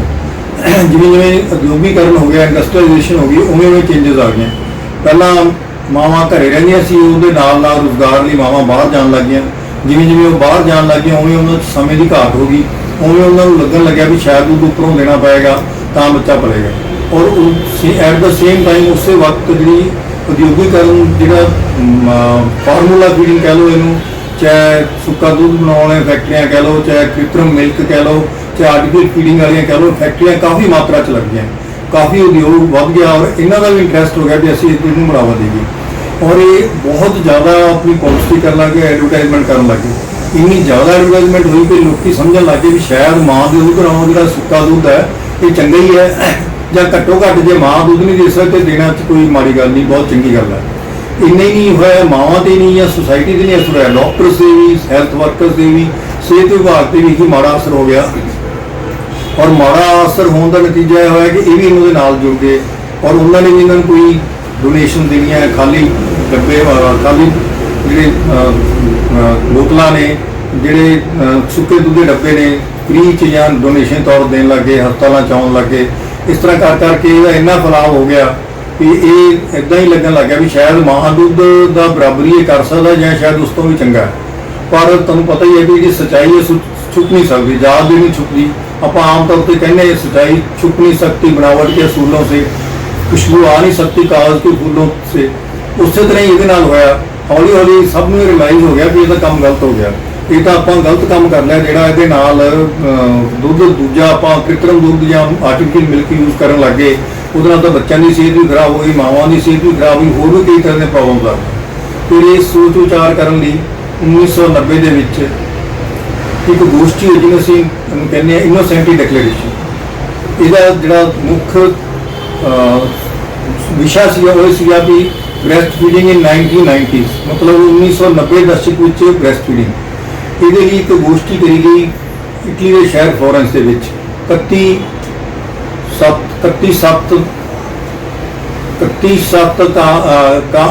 ਤੋਂ 1 ਅਗਸਤ 90 ਤੱਕ 2 ਦਿਨ ਦੀ ਗੋਸ਼ਟੀ ਹੋਈ। ਇਸ ਗੋਸ਼ਟੀ ਵਿੱਚ ਬਹੁਤ ਕੁਝ ਵਿਚਾਰ ਵਟਾਂਦਰੇ ਹੋਏ। ਇਹਦੇ ਵਿੱਚ WHO ਨੇ ਭਾਗ ਲਿਆ, UNICEF ਨੇ ਭਾਗ ਲਿਆ, ਜਿਹੜੇ ਗਵਰਨਮੈਂਟ ਪਾਲਿਸੀ ਮੇਕਰ ਸੀਗੇ ਉਹ ਰਿਪਰੈਜ਼ੈਂਟੇਟਿਵਸ ਨੇ ਭਾਗ ਲਿਆ, ਹੋਰ ਇੱਦਾਂ ਦੀਆਂ ਏਜੰਸੀਜ਼ ਜਿਹੜੀਆਂ ਸੀਗੀਆਂ ਜਿਹਦੇ ਨਾਲ ਜੁੜੀਆਂ ਜਿਹੜੀਆਂ ਬ੍ਰੈਸਟ ਫੀਡਿੰਗ ਪ੍ਰਮੋਟ ਕਰਨਾ ਚਾਹੁੰਦੀਆਂ ਸੀਗੀਆਂ ਉਹ ਸਾਰਿਆਂ ਨੇ ਭਾਗ ਲਿਆ। ਔਰ ਉਸ 'ਚ ਇਹ ਨਤੀਜਾ ਨਿਕਲ ਕੇ ਆਇਆ ਕਿ ਜੋ ਮਰਜ਼ੀ ਹੋਵੇ ਪਹਿਲੇ 4 ਤੋਂ 6 ਮਹੀਨੇ ਘੱਟੋ ਘੱਟ ਮਾਂ ਨੂੰ ਆਪਣਾ ਦੁੱਧ ਹੀ ਪਿਲਾਉਣਾ ਚਾਹੀਦਾ ਹੈ ਜੇ ਆਪਾਂ ਮਨੁੱਖਤਾ ਨੂੰ ਜਿਉਂਦੇ ਰੱਖਣਾ, ਜੇ ਆਪਾਂ ਬੱਚਿਆਂ ਨੂੰ ਸਿਹਤਮੰਦ ਰੱਖਣਾ, ਮਾਵਾਂ ਨੂੰ ਸਿਹਤਮੰਦ ਰੱਖਣਾ। ਤੇ ਨਾਲ ਨਾਲ ਇਹ ਵੀ ਹੋਇਆ ਕਿ ਜੇ ਆਪਾਂ ਇਹ ਕੰਮ ਕਰਨਾ ਹੈ ਤੇ ਜ਼ਰੂਰੀ ਹੋ ਜਾਂਦਾ ਮਾਵਾਂ ਲਈ ਆਪਾਂ ਇਹੋ ਜਿਹਾ ਮਾਹੌਲ ਕ੍ਰੀਏਟ ਕਰੀਏ, ਇਹੋ ਜਿਹਾ এনवायरमेंट ਕ੍ਰੀਏਟ ਕਰੀਏ ਤਾਂ ਕਿ ਇਹ ਹਰ ਹਾਲਤ 'ਤੇ ਆਪਣੇ ਬੱਚੇ ਨੂੰ ਦੁੱਧ ਪਿਲਾ ਸਕਣ। ਇਹਨਾਂ ਨੂੰ ਇੰਪਾਵਰ ਕਰੀਏ, ਇਹਨਾਂ ਨੂੰ ਸਮਰਥਿਤ ਬਣਾ ਲਈਏ, ਇਹਨਾਂ ਨੂੰ ਤਾਕਤਵਰ ਬਣਾ ਲਈਏ ਕਿ ਆਪਣਾ ਦੁੱਧ ਕਿਸੇ ਹਾਲਤ ਵਿੱਚ ਦੇਣ ਵਿੱਚ ਕਾਮਯਾਬ ਹੋਵੇ। ਸੋ ਇਸ ਤਰ੍ਹਾਂ ਕਰਨ ਨਾਲ ਬਹੁਤ ਫਾਇਦੇ ਹੋਏ। ਸਭ ਤੋਂ ਪਹਿਲਾਂ ਤਾਂ 1991 ਵਿੱਚ ਵਾਬਾ World Alliance for Breastfeeding Action ਨਾਂ ਦੀ ਸੰਸਥਾ ਪੈਦਾ ਹੋਈ। ਇਹ ਮੇਨ ਸੰਸਥਾ ਹੈ ਜਿਹੜੀ ਦੁਨੀਆ ਭਰ ਵਿੱਚ ਵਰਲਡ ਬ੍ਰੈਸਟ ਫੀਡਿੰਗ ਵੀਕ ਨੂੰ ਕੋਆਰਡੀਨੇਟ ਕਰਦੀ ਹੈ ਤੇ ਇਹਦਾ ਥੀਮ ਵਗੈਰਾ ਉਹ ਲਿਖਦੀ ਹੈ। ਔਰ ਇਸ ਤੋਂ ਇਲਾਵਾ BFHI baby friendly hospital initiative ਸ਼ੁਰੂ ਹੋਇਆ, ਉਹਦੇ ਤਹਿਤ ਵੀ ਬਹੁਤ ਕੰਮ ਹੋਇਆ। ਤੇ ਨਾਲ ਦੀ ਨਾਲ ਹੀ ਦਸੰਬਰ ਦੇ ਵਿੱਚ ਇੰਡੀਆ ਦੇ ਵਿੱਚ BPNI breast feeding promotion network of India ਹੋਇਆ। BPNI ਔਰ ਬਾਬਾ ਜਿਹੜੇ ਨੇ ਕਾਫੀ ਅੱਛਾ ਕੰਮ, ਸ਼ਲਾਘਾਯੋਗ ਕੰਮ ਕਰ ਰਹੇ ਨੇ ਔਰ ਇਹਨੂੰ ਬੜਾਵਾ ਦੇਣ ਵਿੱਚ, ਪ੍ਰੋਟੈਕਟ ਕਰਨ ਵਿੱਚ, ਪ੍ਰਮੋਟ ਕਰਨ ਵਿੱਚ, ਸਪੋਰਟ ਕਰਨ ਵਿੱਚ ਕਾਫੀ ਵੱਡਾ ਰੋਲ ਪਲੇ ਕਰ ਰਹੇ ਨੇ। ਤੋ ਇਸ ਤਰ੍ਹਾਂ ਕਰਕੇ ਆਪਾਂ ਮਤਲਬ ਇਹਦਾ ਹਰ ਸਾਲ ਜਦੋਂ ਵੀ ਆਪਾਂ ਮਨਾਉਣਾ ਹੁੰਦਾ ਇਹਨੂੰ ਵਰਲਡ ਬ੍ਰੈਸਟ ਫੀਡਿੰਗ ਵੀਕ ਨੂੰ ਤੇ ਇੱਕ ਥੀਮ ਲਿਖਿਆ ਜਾਂਦਾ ਹੈ। ਬਾਲੀ ਵਾਰੀ ਜਾਂ ਆਮ ਤੌਰ ਤੇ ਥੀਮ ਜਿਹੜਾ ਬਾਬਾ ਹੀ ਲਿਖਦਾ ਹੈ। ਜਿਹੜਾ ਇਸ ਵਾਰ ਦਾ ਥੀਮ ਹੈਗਾ support breast feeding for A healthy planet. ਇਹ ਜਿਹੜਾ ਥੀਮ ਹੈਗਾ ਇੱਕ ਬਹੁਤ ਹੀ ਢੁਕਵਾਂ ਔਰ ਸਟੀਕ ਥੀਮ ਹੈ ਅੱਜ ਕੱਲ੍ਹ ਦੇ ਹਾਲਾਤ 'ਤੇ। ਜੇ ਆਪਾਂ ਦੇਖੀਏ ਤਾਂ ਬਹੁਤ ਜ਼ਿਆਦਾ ਪੋਲਿਊਸ਼ਨ ਹੋ ਰਹੀ ਹੈ ਦੁਨੀਆ 'ਚ, ਬਹੁਤ ਜ਼ਿਆਦਾ ਚੇਂਜਸ ਆ ਰਹੀਆਂ। ਜਿਹੜਾ ਅੱਜ ਦਾ ਥੀਮ ਹੈ এনवायरमेंटल ਪੋਲਿਊਸ਼ਨ ਤੋਂ ਬਚਣ ਲਈ ਇੱਕ ਬਹੁਤ ਚੰਗੀ ਤਰ੍ਹਾਂ ਸਹਿਯੋਗ ਦੇ ਸਰ ਚੰਗੀ ਤਰ੍ਹਾਂ ਨਾਲ ਜੁੜਿਆ ਹੈ, ਬਹੁਤ ਸਟੀਕ ਹੈ, ਬਹੁਤ ਢੁਕਵਾਂ ਹੈ। ਤੋ ਇਸ ਕਰਕੇ ਜ਼ਰੂਰ ਆਪਾਂ ਜੇ ਆਪਾਂ ਸੋਚੀਏ ਵੀ ਕਿਵੇਂ ਹੈ ਇੰਨੀ ਪੋਲਿਊਸ਼ਨ ਹੋ ਰਹੀ ਹੈ, ਹੋਰ ਹੋ ਰਿਹਾ, ਮਾਂ ਦੁੱਧ ਕਿਵੇਂ ਹੈਲਪ ਕਰ ਸਕਦਾ। ਜੇ ਆਪਾਂ ਇੱਕ ਮੋਟੀ ਜਿਹੀ ਐਗਜ਼ਾਮਪਲ ਲਈਏ ਤਾਂ ਜਿਹੜੇ ਏਸ਼ੀਆ ਦੀਆਂ 6 ਮੇਨ ਕੰਟਰੀਜ਼ ਹੈ ਉਹ ਹਰ ਸਾਲ 7,20,450 ਟਨ ਸੁੱਕਾ ਦੁੱਧ ਵਰਤਦੀਆਂ ਬੱਚਿਆਂ ਨੂੰ ਚੁੰਘਾਉਣ ਵਾਸਤੇ, ਬੱਚਿਆਂ ਨੂੰ ਪਿਲਾਉਣ ਵਾਸਤੇ। ਇਹਦਾ ਰਿਜ਼ਲਟ ਕੀ ਹੋ ਰਿਹਾ ਹੈ ਕਿ 2.9 ਮਿਲੀਅਨ GHG ਗ੍ਰੀਨ ਹੈ ਹਾਊਸ ਗੈਸ ਪੈਦਾ ਹੋ ਰਹੀ ਹੈ, ਜਾਂ 29 ਲੱਖ ਟਨ ਗੈਸ ਪੈਦਾ ਹੋ ਰਹੀ ਹੈ। ਜਿਹੜੀ GHG ਹੈ ਮੇਨ ਚੀਜ਼ ਹੈ ਜਿਹਦੇ ਨਾਲ ਗਲੋਬਲ ਵਾਰਮਿੰਗ ਹੁੰਦੀ ਹੈ। ਗਲੋਬਲ ਵਾਰਮਿੰਗ ਨਾਲ ਕਲਾਈਮੇਟ ਚੇਂਜ ਹੁੰਦੀ ਹੈ ਤੇ ਇਹਦੇ ਨਾਲ ਕਾਫੀ, ਵੈਸੇ ਆਪਾਂ ਜੇ ਮੋਟੇ ਤੌਰ ਤੇ ਦੇਸੀ ਤੌਰ ਤੇ ਵੀ ਥਿੰਕਿੰਗ ਯੂਜ਼ ਕਰੀਏ ਤਾਂ ਦੇਖੋ ਕਿ ਜੇ ਆਪਾਂ ਇਹ ਦੁੱਧ ਬਣਾਉਣਾ ਹੈ ਔਰ ਇਹ ਦੁੱਧ ਦੇਣਾ ਬੱਚੇ ਨੂੰ, ਪਹਿਲਾਂ ਤਾਂ ਆਪਾਂ ਨੂੰ ਡੰਗਰ ਬਹੁਤ ਰੱਖਣੇ ਪੈਣੇ, ਗਾਵਾਂ ਮੱਝਾਂ ਜੋ ਵੀ ਹੈਗਾ ਕਾਫੀ ਰੱਖਣੇ ਪੈਣੇ, ਉਹਦੇ ਨਾਲ ਕਾਫੀ ਜ਼ਮੀਨ ਇਸ ਪਾਸੇ ਲਾਣੀ ਪਏਗੀ। ਫਿਰ ਇਸ ਤੋਂ ਇਲਾਵਾ ਜੇ ਦੁੱਧ ਬਣ ਗਿਆ ਦੁੱਧ ਨੂੰ ਟਰਾਂਸਪੋਰਟ ਕਰਨਾ ਪਏਗਾ, ਕਾਫੀ ਟਰਾਂਸਪੋਰਟ ਯੂਜ਼ ਕਰਨੀ ਪਏਗੀ ਫੈਕਟਰੀਆਂ 'ਚ। ਫਿਰ ਜਿਹੜੀਆਂ ਉਹੀ ਪੋਲਿਊਸ਼ਨ ਕਰਨਗੇ, ਫਿਰ ਜਿਹੜੀਆਂ ਫੈਕਟਰੀਆਂ ਉਹ ਪੂਰੀ ਪੋਲਿਊਸ਼ਨ ਕਰਨਗੀਆਂ। ਦੁੱਧ ਬਣਾਉਣ ਤੋਂ ਇਲਾਵਾ ਆਪਾਂ ਨੂੰ ਬੋਤਲਾਂ ਬਣਾਉਣ ਲਈ ਫੈਕਟਰੀਆਂ ਚਾਹੀਦੀਆਂ, ਨਿੱਪਲ ਬਣਾਉਣ ਲਈ ਫੈਕਟਰੀਆਂ ਚਾਹੀਦੀਆਂ, ਸਾਰੀਆਂ ਫੈਕਟਰੀਆਂ ਪੋਲਿਊਸ਼ਨ ਕਰਦੀਆਂ। ਫਿਰ ਇਹਨੂੰ ਪੈਕਿੰਗ ਮਟੀਰੀਅਲ ਚਾਹੀਦਾ, ਡੱਬਾ ਚਾਹੀਦਾ, ਮੰਨ ਲਓ ਐਲੂਮੀਨੀਅਮ ਫੋਇਲ ਟਾਈਪ ਜਾਂ ਜੋ ਵੀ ਹੈ ਉਹਦੇ ਵਿੱਚ ਕਰਨਾ ਪਊ ਆਪਾਂ ਨੂੰ, ਉਹ ਵੀ ਪੋਲਿਊਸ਼ਨ ਕਰੇਗਾ। ਫਿਰ ਜਿੰਨਾ ਵੀ ਆਪਾਂ ਜੋ ਵੀ ਮਤਲਬ ਸਟੈਪ ਲੈਂਦੇ ਹਾਂ ਕਿ ਜਾਂ ਉਹਨੂੰ ਪੈਕਿੰਗ ਰੈਪ ਕਰਨ ਲਈ ਕਰਦੇ ਹਾਂ ਉਹ ਵੀ ਉਹਦੇ ਲਈ ਜ਼ਾਇਆ ਜਾਏਗੀ, ਵੇਸਟੇਜ ਜ਼ਰੂਰ ਪੋਲਿਊਸ਼ਨ ਕਰੂਗਾ। ਇਸ ਤੋਂ ਇਲਾਵਾ ਦੁੱਧ ਇੱਕ ਵਾਰੀ ਘਰ ਆ ਗਿਆ, ਜਦੋਂ ਉਹਨੂੰ ਬਣਾਵਾਂਗੇ ਉਦੋਂ ਫਿਰ ਕੋਈ ਇੰਜਨ, ਕੋਈ ਫਾਇਰ ਕਰਨ ਲਈ ਕੋਈ ਉਹ ਫਿਊਲ ਯੂਜ਼ ਕਰਨਾ ਪਏਗਾ, ਉਹਦੇ ਨਾਲ ਵੀ ਪੋਲਿਊਸ਼ਨ ਹੋਊਗੀ। ਮਤਲਬ ਜੇ ਆਪਾਂ ਲਈਏ ਵੀ ਜੇ ਦੁੱਧ ਬਣਨ ਤੋਂ ਲੈ ਕੇ ਬੱਚੇ ਦੇ ਮੂੰਹ ਤੱਕ ਜਾਣ ਤੱਕ ਪੋਲਿਊਸ਼ਨ ਹੀ ਪੋਲਿਊਸ਼ਨ ਹੈ। ਔਨ ਦਾ ਅਦਰ ਹੈਂਡ ਜੇ ਆਪਾਂ ਮਾਂ ਦਾ ਦੁੱਧ ਨੂੰ ਦੇਖੀਏ, ਜਿਹੜਾ ਮਾਂ ਦਾ ਦੁੱਧ ਹੈ ਕੁਦਰਤੀ ਸੋਮਾ ਹੈ, ਕੁਦਰਤ ਵੱਲੋਂ ਹੈਗਾ, ਇਹਦਾ ਕੋਈ ਖਾਸ ਖਰਚਾ ਨਹੀਂ। ਮਾਂ ਥੋੜੀ ਜਿਹੀ ਡਾਈਟ ਐਕਸਟਰਾ ਲੈ ਲੇ ਉਹ ਨਿਕਲ ਆਉਂਦਾ ਹੈ। ਇਹਦੇ ਲਈ ਕੋਈ ਐਸਾ ਖਰਚਾ ਨਹੀਂ ਹੈਗਾ ਜਿਹੜਾ ਆਪਾਂ ਭੁਗਤ ਨਾ ਸਕੀਏ। ਫਿਰ ਹਰ ਵੇਲੇ ਸਹੀ ਟੈਂਪਰੇਚਰ ਤੇ, ਬਗੈਰ ਕਿਸੇ ਅਡਲਟ੍ਰੇਸ਼ਨ ਦੇ, ਬਗੈਰ ਕਿਸੇ ਕੰਟੈਮੀਨੇਸ਼ਨ ਦੇ, ਬਗੈਰ ਕਿਸੇ ਵੇਸਟੇਜ ਦੇ ਆਪਾਂ ਨੂੰ ਹਰ ਵੇਲੇ ਤਿਆਰ ਮਿਲਦਾ ਹੈ ਸਹੀ ਟੈਂਪਰੇਚਰ ਤੇ, ਔਰ ਇਹਦਾ ਕੋਈ ਹੋਰ ਖਰਚਾ ਨਹੀਂ। ਔਨ ਦੀ ਅਦਰ ਹੈਂਡ ਜਿਹੜੀ ਆਪਾਂ ਦੂਜਾ ਦੁੱਧ ਬਣਾਵਾਂਗੇ, 1 ਕਿਲੋ ਦੁੱਧ ਬਣਾਉਣ ਲਈ ਆਪਾਂ ਨੂੰ 400 ਲੀਟਰ ਪਾਣੀ ਚਾਹੀਦਾ ਹੈ। ਆਉਣ ਵਾਲੇ ਟਾਈਮ 'ਚ ਆਪਾਂ ਨੂੰ ਪਤਾ ਹੈ ਵਾਟਰ ਦੀ, ਪਾਣੀ ਦੀ ਬਹੁਤ ਸ਼ਾਰਟੇਜ ਹੋ ਰਹੀ ਹੈ, ਔਰ ਵਾਟਰ ਦੀ, ਪਾਣੀ ਦੀ ਸ਼ਾਰਟੇਜ ਹੋਣ ਨਾਲ ਵੀ ਹੋ ਸਕਦਾ ਆਪਾਂ ਨੂੰ ਅੱਗੇ ਨੂੰ ਇਹ ਸ਼ਾਰਟੇਜ ਹੋਰ ਵਧੇ। ਸੋ ਇਹਨਾਂ ਗੱਲਾਂ ਤੋਂ ਆਪਾਂ ਜੇ ਸੋਚੀਏ ਤਾਂ ਪੂਰਾ ਆਪਾਂ ਨੂੰ ਲੱਗ ਜਾਣਾ ਚਾਹੀਦਾ ਹੈ ਕਿ ਵੀ ਆਪਣੇ ਜਿਹੜੀ ਪੋਲਿਊਸ਼ਨ ਹੈ ਵਧਾਉਣ 'ਚ ਦੂਜੇ ਦੁੱਧ ਦਾ ਕਾਫੀ ਵੱਡਾ ਰੋਲ ਹੈ, ਔਰ ਮਾਂ ਦੇ ਦੁੱਧ 'ਚ ਉਸ ਨੂੰ ਠੀਕ ਕਰਨ ਜਾਂ ਘਟਾਉਣ 'ਚ ਬਹੁਤ ਵੱਡਾ ਰੋਲ ਹੈ, ਬਹੁਤ ਮਹੱਤਵਪੂਰਨ ਰੋਲ ਹੈ ਮਾਂ ਦੇ ਦੁੱਧ ਦਾ। ਜੇ ਆਪਾਂ ਚਾਹੁੰਦੇ ਵੀ ਆਪਣੇ ਜਿਹੜੀ ਹੈ ਪੈਰੈਂਟ ਤੋਂ, ਧਰਤੀ ਮਾਤਾ ਤੋਂ ਜਿਹੜੀ ਉਹ ਹੈਲਦੀ ਹੋ ਜਾਏ ਅੱਗੇ ਨਾ, ਉਹ ਤੋਂ ਪੋਲਿਊਸ਼ਨ ਘੱਟ ਜਾਏ। ਸੋ ਇਸ ਕਰਕੇ ਜ਼ਰੂਰੀ ਹੋ ਜਾਂਦਾ ਵੀ ਆਪਾਂ ਮਾਂ ਦੇ ਦੁੱਧ ਵੱਲ ਹੀ ਤੁਰੀਏ, ਤੇ ਇਹਦੇ ਨਾਲ ਬਹੁਤ ਸਾਰੇ ਫਾਇਦੇ ਹੋ ਸਕਦੇ ਆ, ਇੱਕ ਲੌਂਗ ਟਰਮ ਸੋਲੂਸ਼ਨ ਨਿਕਲ ਸਕਦਾ। ਤੇ ਹੁਣ ਆਪਾਂ ਗੱਲ ਕਰਾਂਗੇ, ਅੱਗੇ ਚੱਲਦੇ ਹਾਂ ਵੀ ਜਿਹੜਾ ਆਪਾਂ ਇਹ ਤਾਂ ਆਪਾਂ ਗੱਲ ਡਿਸਕਸ ਕਰ ਲਈ ਕਿ ਜਿਹੜਾ ਆਪਣਾ ਇਸ ਵਾਰ ਦਾ ਥੀਮ ਹੈ support breast feeding for a healthy alternative, ਬਿਲਕੁਲ ਢੁਕਵਾਂ ਪੋਲਿਊਸ਼ਨ ਦੇ ਨਾਲ ਉਹਨੂੰ ਬਚਣ ਲਈ ਆਪਾਂ ਨੂੰ ਇਸ ਤੇ ਫਾਲੋ ਕਰਨਾ ਜ਼ਰੂਰੀ ਹੈ। ਹੁਣ ਆਪਾਂ ਗੱਲ ਕਰਾਂਗੇ ਵੀ ਬ੍ਰੈਸਟ ਮਿਲਕ ਦੇ ਇਹੋ ਜਿਹੇ ਕੀ ਫਾਇਦੇ ਜਿਹੜੇ ਆਪਾਂ ਇੰਨਾ ਇਹਦੀ ਇੰਪੋਰਟੈਂਸ ਲਗਾ ਰਹੇ ਹਾਂ, ਇਹਨੂੰ ਇੰਨਾ ਕਰ ਰਹੇ ਹਾਂ, ਕੀ ਫਾਇਦੇ ਨੇ? ਇਹਦੇ ਬਹੁਤ ਜ਼ਿਆਦਾ ਫਾਇਦੇ ਨੇ। ਜਿਸ ਨੂੰ ਇੱਕ ਲਾਈਨ 'ਚ ਪੁੱਛੋ ਤਾਂ ਮੈਂ ਕਹੂੰਗਾ ਮਾਂ ਦੁੱਧ ਅੰਮ੍ਰਿਤ, ਔਰ ਇਹਦੇ ਸਦਕਾ ਹਰ ਸਾਲ ਦੁਨੀਆ ਭਰ ਵਿੱਚ 23 ਮਿਲੀਅਨ ਬੱਚੇ ਬਚ ਸਕਦੇ ਆ। ਆਪਣੇ ਮੁਲਕ 'ਚ ਵੀ 8,23,000 ਬੱਚੇ ਬਚ ਸਕਦੇ ਆ, ਔਰ 20,000 ਮਾਵਾਂ ਦੀ ਜ਼ਿੰਦਗੀ ਆਪਾਂ ਬਚਾ ਸਕਦੇ ਜੇ ਆਪਾਂ ਮਾਂ ਦਾ ਦੁੱਧ ਦੇਣ ਲੱਗੇ। ਇਸ ਤੋਂ ਤੁਸੀਂ ਅੰਦਾਜ਼ਾ ਲਾ ਸਕਦੇ ਹੋ ਵਾਕਈ ਅੰਮ੍ਰਿਤ ਹੈ, ਇਹਦਾ ਕਾਫੀ ਵੱਡਾ ਰੋਲ। ਨੰਬਰ 2, ਇਹ ਜਿਹੜਾ ਦੁੱਧ ਹੈ ਮਾਂ ਦਾ ਸਪੀਸ਼ੀ ਸਪੈਸੀਫਿਕ ਦਾ ਭਾਵ ਹੁੰਦਾ ਵੀ ਜਿਹਨੇ ਜੰਮਿਆ ਉਹੀ ਦੁੱਧ ਦੇਵੇ। ਜਿਵੇਂ ਜਿਹੜਾ ਗਾਂ ਦੁੱਧ ਉਹਦੇ ਬੱਚੇ ਲਈ ਹੈ, ਮੱਝ ਦਾ ਦੁੱਧ ਉਹਦੇ ਕੱਟੇ ਲਈ ਹੈ, ਬੱਕਰੀ ਦੁੱਧ ਮੇਮਣੇ ਲਈ ਹੈ, ਇਸੇ ਤਰ੍ਹਾਂ ਮਾਂ ਦਾ ਦੁੱਧ ਸਿਰਫ ਤੇ ਸਿਰਫ ਉਹਦੇ ਬੱਚੇ ਲਈ ਹੈ, ਔਰ ਬੱਚੇ ਦੀ ਸਹੀ ਪਾਲਣਾ ਪੋਸ਼ਣ ਵਾਸਤੇ ਜੋ ਸਹੀ ਖੁਰਾਕ ਹੈ ਉਹ ਮਾਂ ਦਾ ਦੁੱਧ ਹੀ ਹੈ, ਨਾ ਕਿ ਦੂਜਾ ਹੈ। ਤੁਸੀਂ ਮੋਟੇ ਤੌਰ ਤੇ ਸੋਚੋ ਕਿ ਮਾਂ ਦੇ ਬੱਚੇ ਤਾਂ ਜਾ ਕੇ ਵੱਡੇ ਹੋ ਗਏ, ਕਿਸੇ ਨੇ ਡਾਕਟਰ ਬਣਨਾ, ਕਿਸੇ ਨੇ ਇੰਜੀਨੀਅਰ ਬਣਨਾ, ਕਿਸੇ ਨੇ ਪਾਇਲਟ ਬਣਨਾ, ਬੱਚੇ ਨੇ ਕੀ ਬਣਨਾ? ਕਿਉਂਕਿ ਉਹਦੀ ਬਣਤਰ ਹੋਰ ਹੈ, ਉਹਦੇ ਦਿਮਾਗ ਦੀ ਹੋਰ ਹੈ। ਉਹ ਜਿਹੜਾ ਦੁੱਧ ਹੈ ਉਹ ਮਾਂ ਬੱਚੇ ਜਿਹੜਾ ਆਪਣੇ ਹਿਊਮਨ ਬੀਇੰਗ ਦਾ ਬੱਚਾ ਹੈ, ਮਨੁੱਖ ਦਾ ਬੱਚਾ ਹੈ, ਉਹਦੇ ਲਈ ਉਹ ਕੰਮ ਨਹੀਂ ਕਰ ਸਕਦਾ ਜਿਹੜਾ ਮਾਂ ਦੇ ਦੁੱਧ ਨੇ ਕਰਨਾ ਹੈ। ਇਸ ਕਰਕੇ ਸਪੀਸ਼ੀ ਸਪੈਸੀਫਿਕ ਦੁੱਧ ਹੀ ਦੇਣਾ ਚਾਹੀਦਾ। ਇਸੀ ਗੱਲ ਜਿਹੜਾ ਮਾਂ ਦਾ ਦੁੱਧ ਹੈ ਸਾਰੇ ਤੱਤਾਂ 'ਚ ਭਰਪੂਰ ਹੈ, ਕੋਈ ਐਸਾ ਤੱਤਵ ਨਹੀਂ ਜਿਹਦੇ ਵਿੱਚ ਇਹਨੂੰ ਘਾਟ ਹੋਵੇ। ਜਿੰਨੇ ਪ੍ਰੋਟੀਨ ਚਾਹੀਦੇ ਹੈ, ਜਿੰਨੇ ਫੈਟ ਚਾਹੀਦੇ ਹੈ, ਜਿੰਨੇ ਮਿਨਰਲ ਚਾਹੀਦੇ, ਜਿੰਨੇ ਵਿਟਾਮਿਨ ਚਾਹੀਦੇ, ਜਿੰਨੀ ਵੀ ਇਦਾਂ ਚੀਜ਼ਾਂ ਚਾਹੀਦੀਆਂ ਉਹ ਸਾਰੀਆਂ ਮਾਂ ਦੇ ਦੁੱਧ 'ਚ ਮੌਜੂਦ ਨੇ। ਇਸ ਤੱਕ ਕਿ ਪਾਣੀ ਵੀ ਜਿੰਨਾ ਚਾਹੀਦਾ ਉਹਨਾਂ ਮੌਜੂਦ ਹੈ, ਔਰ ਇਹ ਪਹਿਲੇ 6 ਮਹੀਨੇ ਪੂਰਾ ਸક્ષਮ ਹੈ, ਪੂਰਾ ਸਮਰਥ ਹੈ ਕਿ ਉਹ ਆਪਦੇ ਬੱਚੇ ਦੀ ਪੂਰੀ ਆਪਾਂ ਖੁਰਾਕ ਸਿਰ ਇਕੱਲਾ ਤੇ ਇਕੱਲਾ ਮਾਂ ਦੁੱਧ ਬਣਾ ਕੇ ਪੂਰਾ ਕਰ ਸਕੀਏ। ਪਾਣੀ ਦਾ ਤਾਂ ਰੱਬ ਨੇ ਐਡਾ ਵਧੀਆ ਸਿਸਟਮ ਬਣਾ ਰੱਖਿਆ ਹੈ, ਜਿੰਨਾ ਚਾਹੀਦਾ ਉਹਨੇ। ਜੇ ਹੁਣ ਮਾਂ ਇੱਥੇ ਬੈਠੀ ਹੈ ਤੇ ਥੋੜੀ ਦੇਰ ਨੂੰ ਬਹੁਤ ਗਰਮ ਇਲਾਕੇ ਚਲੀ ਜਾਂਦੀ ਤਾਂ ਮਾਂ ਨੂੰ ਤਾਂ ਡਰ ਲੱਗੂਗਾ ਕਿ ਮੇਰੇ ਬੱਚੇ ਦਾ ਪਾਣੀ ਨਾ ਮੁੱਕ ਜੇ, ਪਰ ਕੁਦਰਤ ਨੇ ਐਡਾ ਵਧੀਆ ਸਿਸਟਮ ਬਣਾਇਆ ਉਹ ਮਾਂ ਦਾ ਜਿਹੜਾ ਦੁੱਧ ਹੈ ਉਹਦੇ ਵਿੱਚ ਉਨਾ ਹੀ ਪਾਣੀ ਵੱਧ ਘੱਟ ਜੂਗਾ ਜਿੰਨਾ ਉਹਨੂੰ ਲੋੜ ਹੈ। ਕਮਾਲ ਦੀ ਚੀਜ਼ ਹੈ ਕਿ ਕੁਦਰਤ ਨੇ ਇੰਨਾ ਧਿਆਨ ਰੱਖਿਆ ਕਿ ਆਪਾਂ ਕੁਦਰਤ ਨੂੰ ਛੱਡ ਕੇ ਹੋਰ ਪਾਸੇ ਜਾਈ ਜਾਂਦੇ। ਤੇ ਜਿਹੜਾ ਮਾਂ ਦੁੱਧ ਦਾ ਬਹੁਤ ਈਜ਼ੀਲੀ ਡਾਈਜੈਸਟੇਬਲ ਹੈਗਾ, ਦੂਜਾ ਦੁੱਧ ਇੰਨੀ ਈਜ਼ੀਲੀ ਡਾਈਜੈਸਟੇਬਲ ਨਹੀਂ ਚੀਜ਼ਾਂ, ਇੰਜ਼ਾਈਮਸ ਨੇ, ਹੋਰ ਚੀਜ਼ਾਂ ਨੇ, ਇਹੋ ਜਿਹੇ ਤੱਤਵ ਨੇ ਜਿਹੜਾ ਫਟਾਫਟ ਡਾਈਜੈਸਟ ਹੁੰਦਾ, ਬੱਚਾ ਔਖਾ ਨਹੀਂ ਹੁੰਦਾ। ਫਿਰ ਜਿਹੜਾ ਮਾਂ ਦਾ ਦੁੱਧ ਹੈਗਾ ਇਹ ਕਾਫੀ ਬਿਮਾਰੀਆਂ ਨੂੰ ਬਚਾਉਂਦਾ ਬੱਚੇ ਨੂੰ, ਔਰ ਸਭ ਤੋਂ ਮਹੱਤਵਪੂਰਨ ਹੈਗਾ ਦਸਤ ਰੋਗ। ਦਸਤ ਰੋਗ ਜੇ ਹੁੰਦਾ ਤਾਂ ਬੱਚੇ ਜਿਹੜੀ ਮੌਰਟੈਲਿਟੀ ਉਹ 14 ਗੁਣਾ ਵੱਧ ਜਾਂਦੀ। ਜੇ ਮਤਲਬ ਆਪਾਂ ਬੋਤਲ ਦਾ ਦੁੱਧ ਦੇ ਦਿੰਦੇ ਆ ਤਾਂ ਉਹਦੇ ਨਾਲ ਬੱਚੇ ਨੂੰ ਬੱਚਿਆਂ ਦਸਤ ਰੋਗ ਹੁੰਦੇ ਤਾਂ 14 ਗੁਣਾ ਮੌਰਟੈਲਿਟੀ ਵੱਧਦੀ ਹੈ। ਇੱਕ ਬੱਚਾ ਮਰਨਾ ਕਿਤੇ 14 ਬੱਚੇ ਮਰਨਗੇ। ਇਸੇ ਤਰ੍ਹਾਂ ਹੀ ਨਮੂਨੀਆ ਨਾਲ ਜਿਹੜੀ ਮੌਰਟੈਲਿਟੀ ਉਹ 4 ਗੁਣਾ ਵੱਧ ਜਾਂਦੀ ਹੈ। ਇਸੇ ਤਰ੍ਹਾਂ ਹੋਰ ਇਨਫੈਕਸ਼ਨ ਨਾਲ 3 ਗੁਣਾ ਵੱਧ ਜਾਂਦੀ ਹੈ। ਤੇ ਇੰਨਾ ਜ਼ਿਆਦਾ ਮਤਲਬ ਅਸਰ ਪੈਂਦਾ ਕਿ ਕਾਫੀ ਅਸਰ ਆਪਾਂ ਇੱਥੇ ਹੀ ਨੋਟ ਕਰ ਸਕਦੇ ਹਾਂ ਮੌਰਟੈਲਿਟੀ ਕਿੰਨੀ ਵਧੂਗੀ। ਇਸ ਤੋਂ ਇਲਾਵਾ ਜਿਵੇਂ ਹੋਰ ਮਨੇ ਕੰਨਾਂ ਦਾ ਡੁੱਲਣਾ ਉਹ ਘੱਟ ਜਾਏਗਾ, ਅਸਥਮਾ ਹੈ, ਸਾਹ ਦਾ ਰੋਗ ਹੈ, ਦਮੇ ਦਾ ਰੋਗ ਉਹ ਮਾਂ ਦੁੱਧ ਵਾਲੇ ਬੱਚੇ 'ਚ ਘੱਟ ਜਾਏਗਾ। ਜਿਹੜਾ ਮਾਂ ਦੁੱਧ ਲੈਂਦਾ ਉਹ 'ਚ ਸਿਲਿਕ ਡਿਜ਼ੀਜ਼ ਅੱਜ ਕੱਲ੍ਹ ਆਮ ਹੋ ਰਹੀ ਹੈ, ਕਣਕ ਪਚਣੋਂ ਹਟ ਗਈ ਲੋਕਾਂ ਨੂੰ, ਉਹ 'ਤੇ ਫਰਕ ਪੈਂਦਾ ਹੈ ਨਾ। ਫਿਰ ਰੂਮੇਟਾਇਡ ਆਰਥਰਾਈਟਿਸ ਹੈ, ਕਾਫੀ ਕਾਮਨ ਹੋ ਗਿਆ, ਇਹਦਾ ਵੀ ਮਾਂ ਦੇ ਦੁੱਧ 'ਤੇ ਅਸਰ, ਮਾਂ ਦੁੱਧ ਹੋਵੇ ਤਾਂ ਅਸਰ ਚੰਗਾ ਅਸਰ ਪੈਂਦਾ ਹੈ ਨਾ। ਇਸ ਤੋਂ ਇਲਾਵਾ ਆਉਣ ਵਾਲੇ ਸਮੇਂ ਵਿੱਚ ਜਿਵੇਂ ਬਲੱਡ ਪ੍ਰੈਸ਼ਰ ਦੀ ਬਿਮਾਰੀ ਹੈ ਉਹ ਇਹਨਾਂ ਬੱਚਿਆਂ 'ਚ ਘੱਟ ਹੁੰਦੀ ਜਿਹੜੇ ਮਾਂ ਦੁੱਧ ਚੁੰਗਦੇ ਆ। ਦਿਲ ਦੀ ਬਿਮਾਰੀਆਂ ਨੇ ਉਹ ਵੀ ਘੱਟ ਹੁੰਦਾ ਅਸਰ, ਜਿਹਨਾਂ ਦੇ ਡਾਇਬੀਟੀਜ਼ ਦਾ ਜਿਹੜਾ ਸ਼ੂਗਰ ਆਮ ਲੈਂਗੁਏਜ 'ਚ ਆਪਾਂ ਕਹਿ ਦਿੰਦੇ ਜਾਂ ਮਧੂਮੇਹ ਕਹਿ ਦਿੰਦੇ ਆ, ਉਹਦੇ 'ਤੇ ਵੀ ਬੜਾ ਅੱਛਾ ਅਸਰ ਪੈਂਦਾ, ਉਹ ਵੀ ਘੱਟਦੀ ਹੈ ਬਿਮਾਰੀ। ਸੋ ਮੋਟੇ ਬਿਮਾਰੀਆਂ ਸਾਰੀਆਂ ਘੱਟਦੀਆਂ। ਇਸ ਤੋਂ ਇਲਾਵਾ ਜਿਹੜਾ ਇੱਕ ਹੋਰ ਬਹੁਤ ਵੱਡਾ ਫਾਇਦਾ ਅੱਜ ਕੱਲ੍ਹ ਦੇ ਜ਼ਮਾਨੇ 'ਚ ਆਪਾਂ ਸੋਚ ਸਕਦੇ ਹਾਂ, ਉਹ ਓਬੈਸਿਟੀ ਹੈ, ਮੋਟਾਪਾ। ਆਪਾਂ ਸਭ ਨੂੰ ਪਤਾ ਹੈ ਮੋਟਾਪਾ ਇੰਨੀ ਸਪੀਡ ਨਾਲ ਵੱਧ ਰਿਹਾ ਹੈ।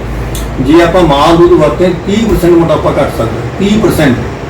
ਪਿੱਛੇ ਜੇ ਕੁਝ ਸਾਲ ਪਹਿਲਾਂ ਜਦੋਂ ਓਬਾਮਾ ਸੀਗਾ ਤਾਂ ਉਹਦੀ ਵਾਈਫ ਨੇ ਅਮਰੀਕਾ 'ਚ ਇੱਕ ਕੰਪੇਨ ਚਲਾਈ ਸੀ, ਜਿਹਨੇ ਸਾਰਿਆਂ ਨੂੰ ਸਲਾਹ ਦਿੱਤੀ ਸੀ ਕਿ ਜੇ ਅਮਰੀਕਾ 'ਚ ਮੋਟਾਪਾ ਘਟਾਉਣਾ ਹੈ 30% ਘੱਟ ਜੂਗਾ, ਮਾਂ ਦੁੱਧ ਪਿਲਾਉਣਾ ਸ਼ੁਰੂ ਕਰੋ ਬੱਚਿਆਂ ਨੂੰ। ਤਾਂ ਤੁਸੀਂ ਇਹ ਸੋਚ ਲਓ ਮੋਟਾਪਾ ਇਕੱਲੇ ਕਿੰਨੀਆਂ ਬਿਮਾਰੀਆਂ 'ਚ ਮੇਟ ਸਕਦਾ ਹੈ। ਤਾਂ ਉਸ ਤੋਂ ਬਚਣ ਲਈ ਇੱਕ ਬਹੁਤ ਵਧੀਆ ਤਰੀਕਾ ਜਿਹੜਾ ਆਪਾਂ ਬੱਚੇ ਛੋਟੇ ਨੂੰ ਮਾਂ ਦਾ ਦੁੱਧ ਦੇਈਏ। ਹੋਰ ਇੱਕ ਜਿਹੜਾ ਫਾਇਦਾ ਹੈ ਜਿਹੜਾ ਆਮ ਬੰਦੇ ਨੂੰ ਨਜ਼ਰ ਨਹੀਂ ਆਉਂਦਾ, ਉਹ ਇਹ ਹੈ ਕਿ ਜਿਹੜਾ ਮਾਂ ਦਾ ਦੁੱਧ ਹੈ ਉਹ 8 ਪੁਆਇੰਟ IQ ਵਧਾਉਂਦਾ ਹੈ। ਜਿਸ ਬੱਚੇ ਦਾ 8 ਪੁਆਇੰਟ IQ ਹੈ ਉਹਦੇ ਨਾਲ ਹੋਰ ਦੂਜਾ ਬੱਚਾ ਕਿਵੇਂ ਮੁਕਾਬਲਾ ਕਰ ਸਕਦਾ? ਕਿੰਨਾ ਮਰਜ਼ੀ ਉਹਨੇ ਐਕੈਡੈਮਿਕਲੀ ਅੱਗੇ ਜਾਣਾ ਹੈ, ਕੰਪੀਟੀਸ਼ਨ ਜਾਣਾ, ਹਰ ਤਾਂ ਉਹਦਾ ਉੱਪਰ ਹੈਂਡ ਰਹੇਗਾ। ਇਸ ਵਾਸਤੇ ਵੀ ਜ਼ਰੂਰੀ ਹੁੰਦਾ ਕਿ ਆਪਾਂ ਉਹਦੇ ਮਾਂ ਬੱਚੇ ਨੂੰ ਆਪਦੇ ਮਾਂ ਦੁੱਧ ਚਲਾਈਏ। ਹੁਣ ਇੰਨਾ ਵੱਡਾ ਫਾਇਦਾ ਹੈ, ਬੋਤਲਾਂ ਦਾ ਦਿਮਾਗ ਪਿੱਛੇ ਜਾਣਾ ਹੈ, ਇਹਦੇ ਨਾਲ ਅੱਗੇ ਜਾਣਾ ਹੈ। ਸੋ ਇਸ ਕਰਕੇ ਵੀ ਜ਼ਰੂਰੀ ਹੋਏ ਨੇ। ਹੁਣ ਆਪਾਂ ਗੱਲ ਕਰਾਂਗੇ ਮਾਂ ਨੂੰ ਕੀ ਫਾਇਦੇ। ਬੱਚੇ ਤੋਂ ਇਲਾਵਾ ਮਾਂ ਨੂੰ ਬਹੁਤ ਫਾਇਦੇ।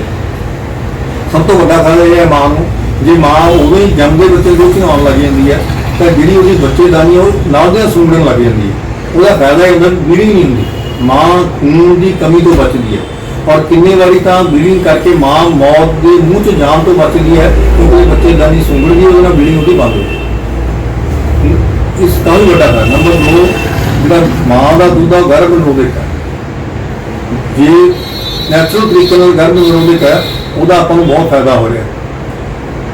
ਜ਼ਿਆਦਾ ਨਹੀਂ ਤਾਂ 20 ਤੋਂ 30% ਜਿਹੜੇ ਬਰਥ ਨੇ ਉਹ ਘੱਟ ਰਹੇ ਨੇ ਇੰਡੀਆ ਵਿੱਚ ਬਿਕਾਜ਼ ਆਫ ਬ੍ਰੈਸਟ ਫੀਡਿੰਗ।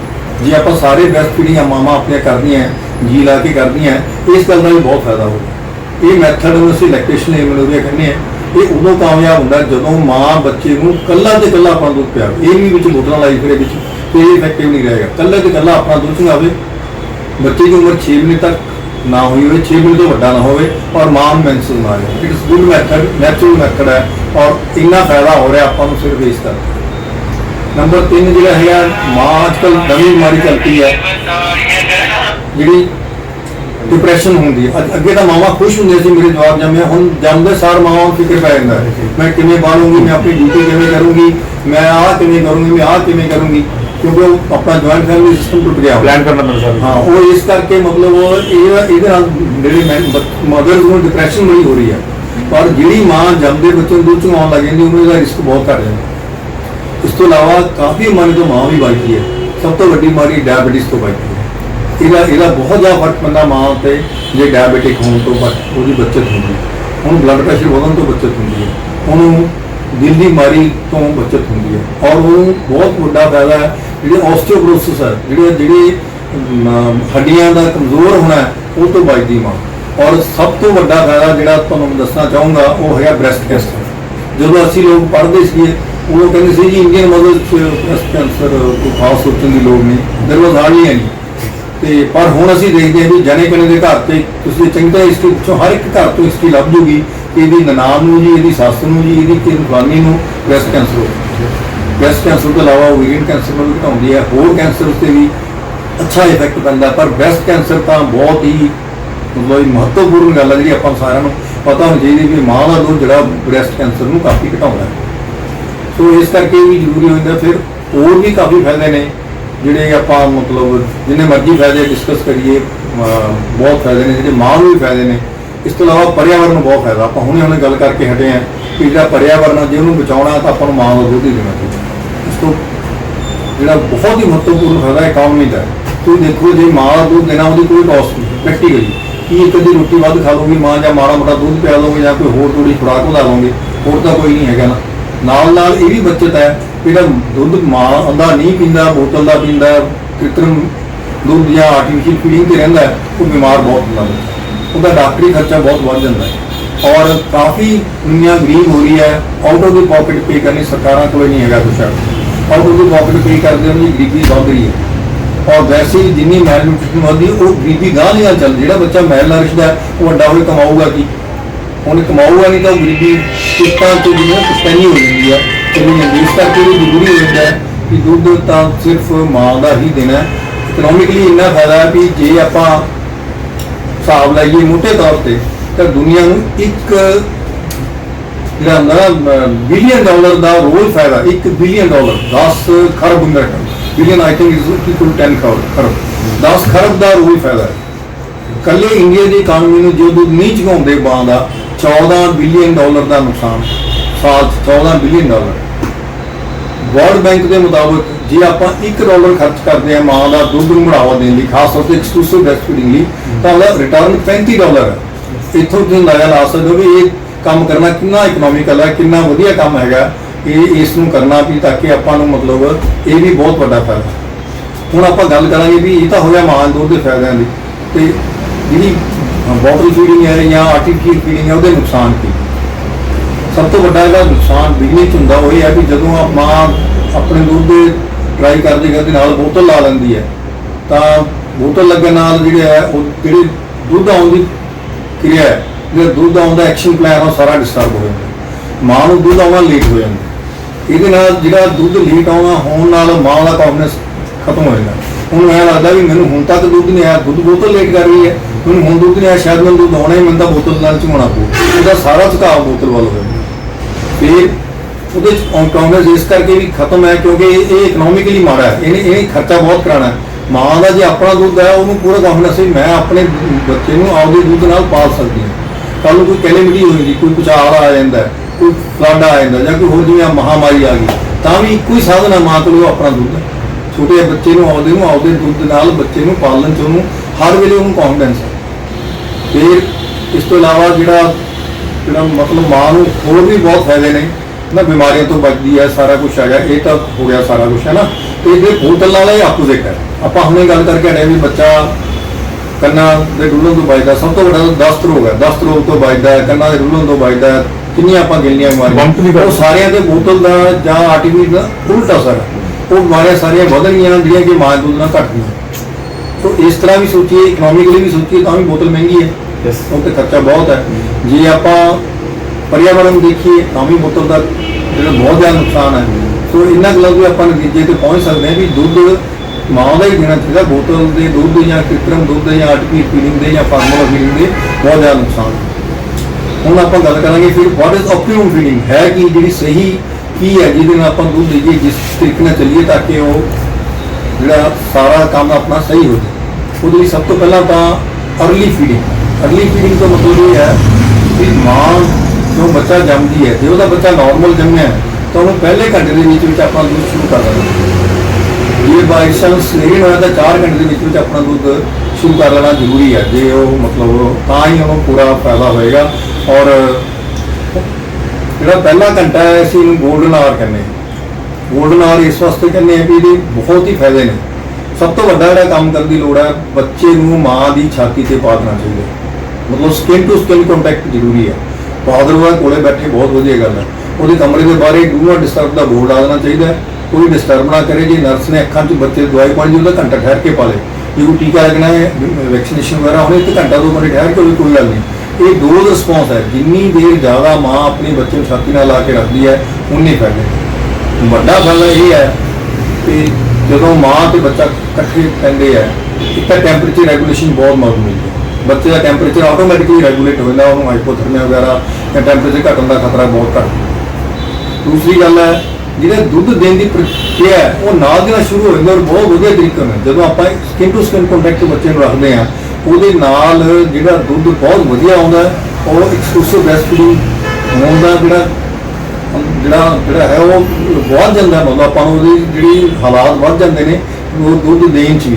ਔਰ ਇਸ ਤੋਂ ਇਲਾਵਾ ਸਭ ਤੋਂ ਵੱਡਾ ਫਾਇਦਾ ਕਹਿ ਲਓ ਮੇਰੇ ਹਿਸਾਬ ਨਾਲ ਉਹ ਹੈ ਵੀ ਜਦ ਮਾਂ ਤੇ ਬੱਚਾ ਪਹਿਲੇ ਘੰਟਾ 2 ਘੰਟੇ ਜਾਂ ਜਿੰਨੇ ਟਾਈਮ ਵੀ ਇਕੱਠੇ ਸਕਿਨ ਟੂ ਸਕਿਨ ਕੰਟੈਕਟ ਲੇਟਦੇ ਆ, ਤਾਂ ਉਹਨਾਂ ਵਿਚਾਲੇ ਇੱਕ ਬੌਂਡ ਕ੍ਰੀਏਟ ਹੋ ਜਾਂਦਾ। ਸਹੀ ਰਿਸ਼ਤਾ ਜਿਹੜਾ ਹੈ ਮਾਂ ਤੇ ਬੱਚੇ ਵਿਚਾਲੇ ਕ੍ਰੀਏਟ ਹੋ ਜਾਂਦਾ।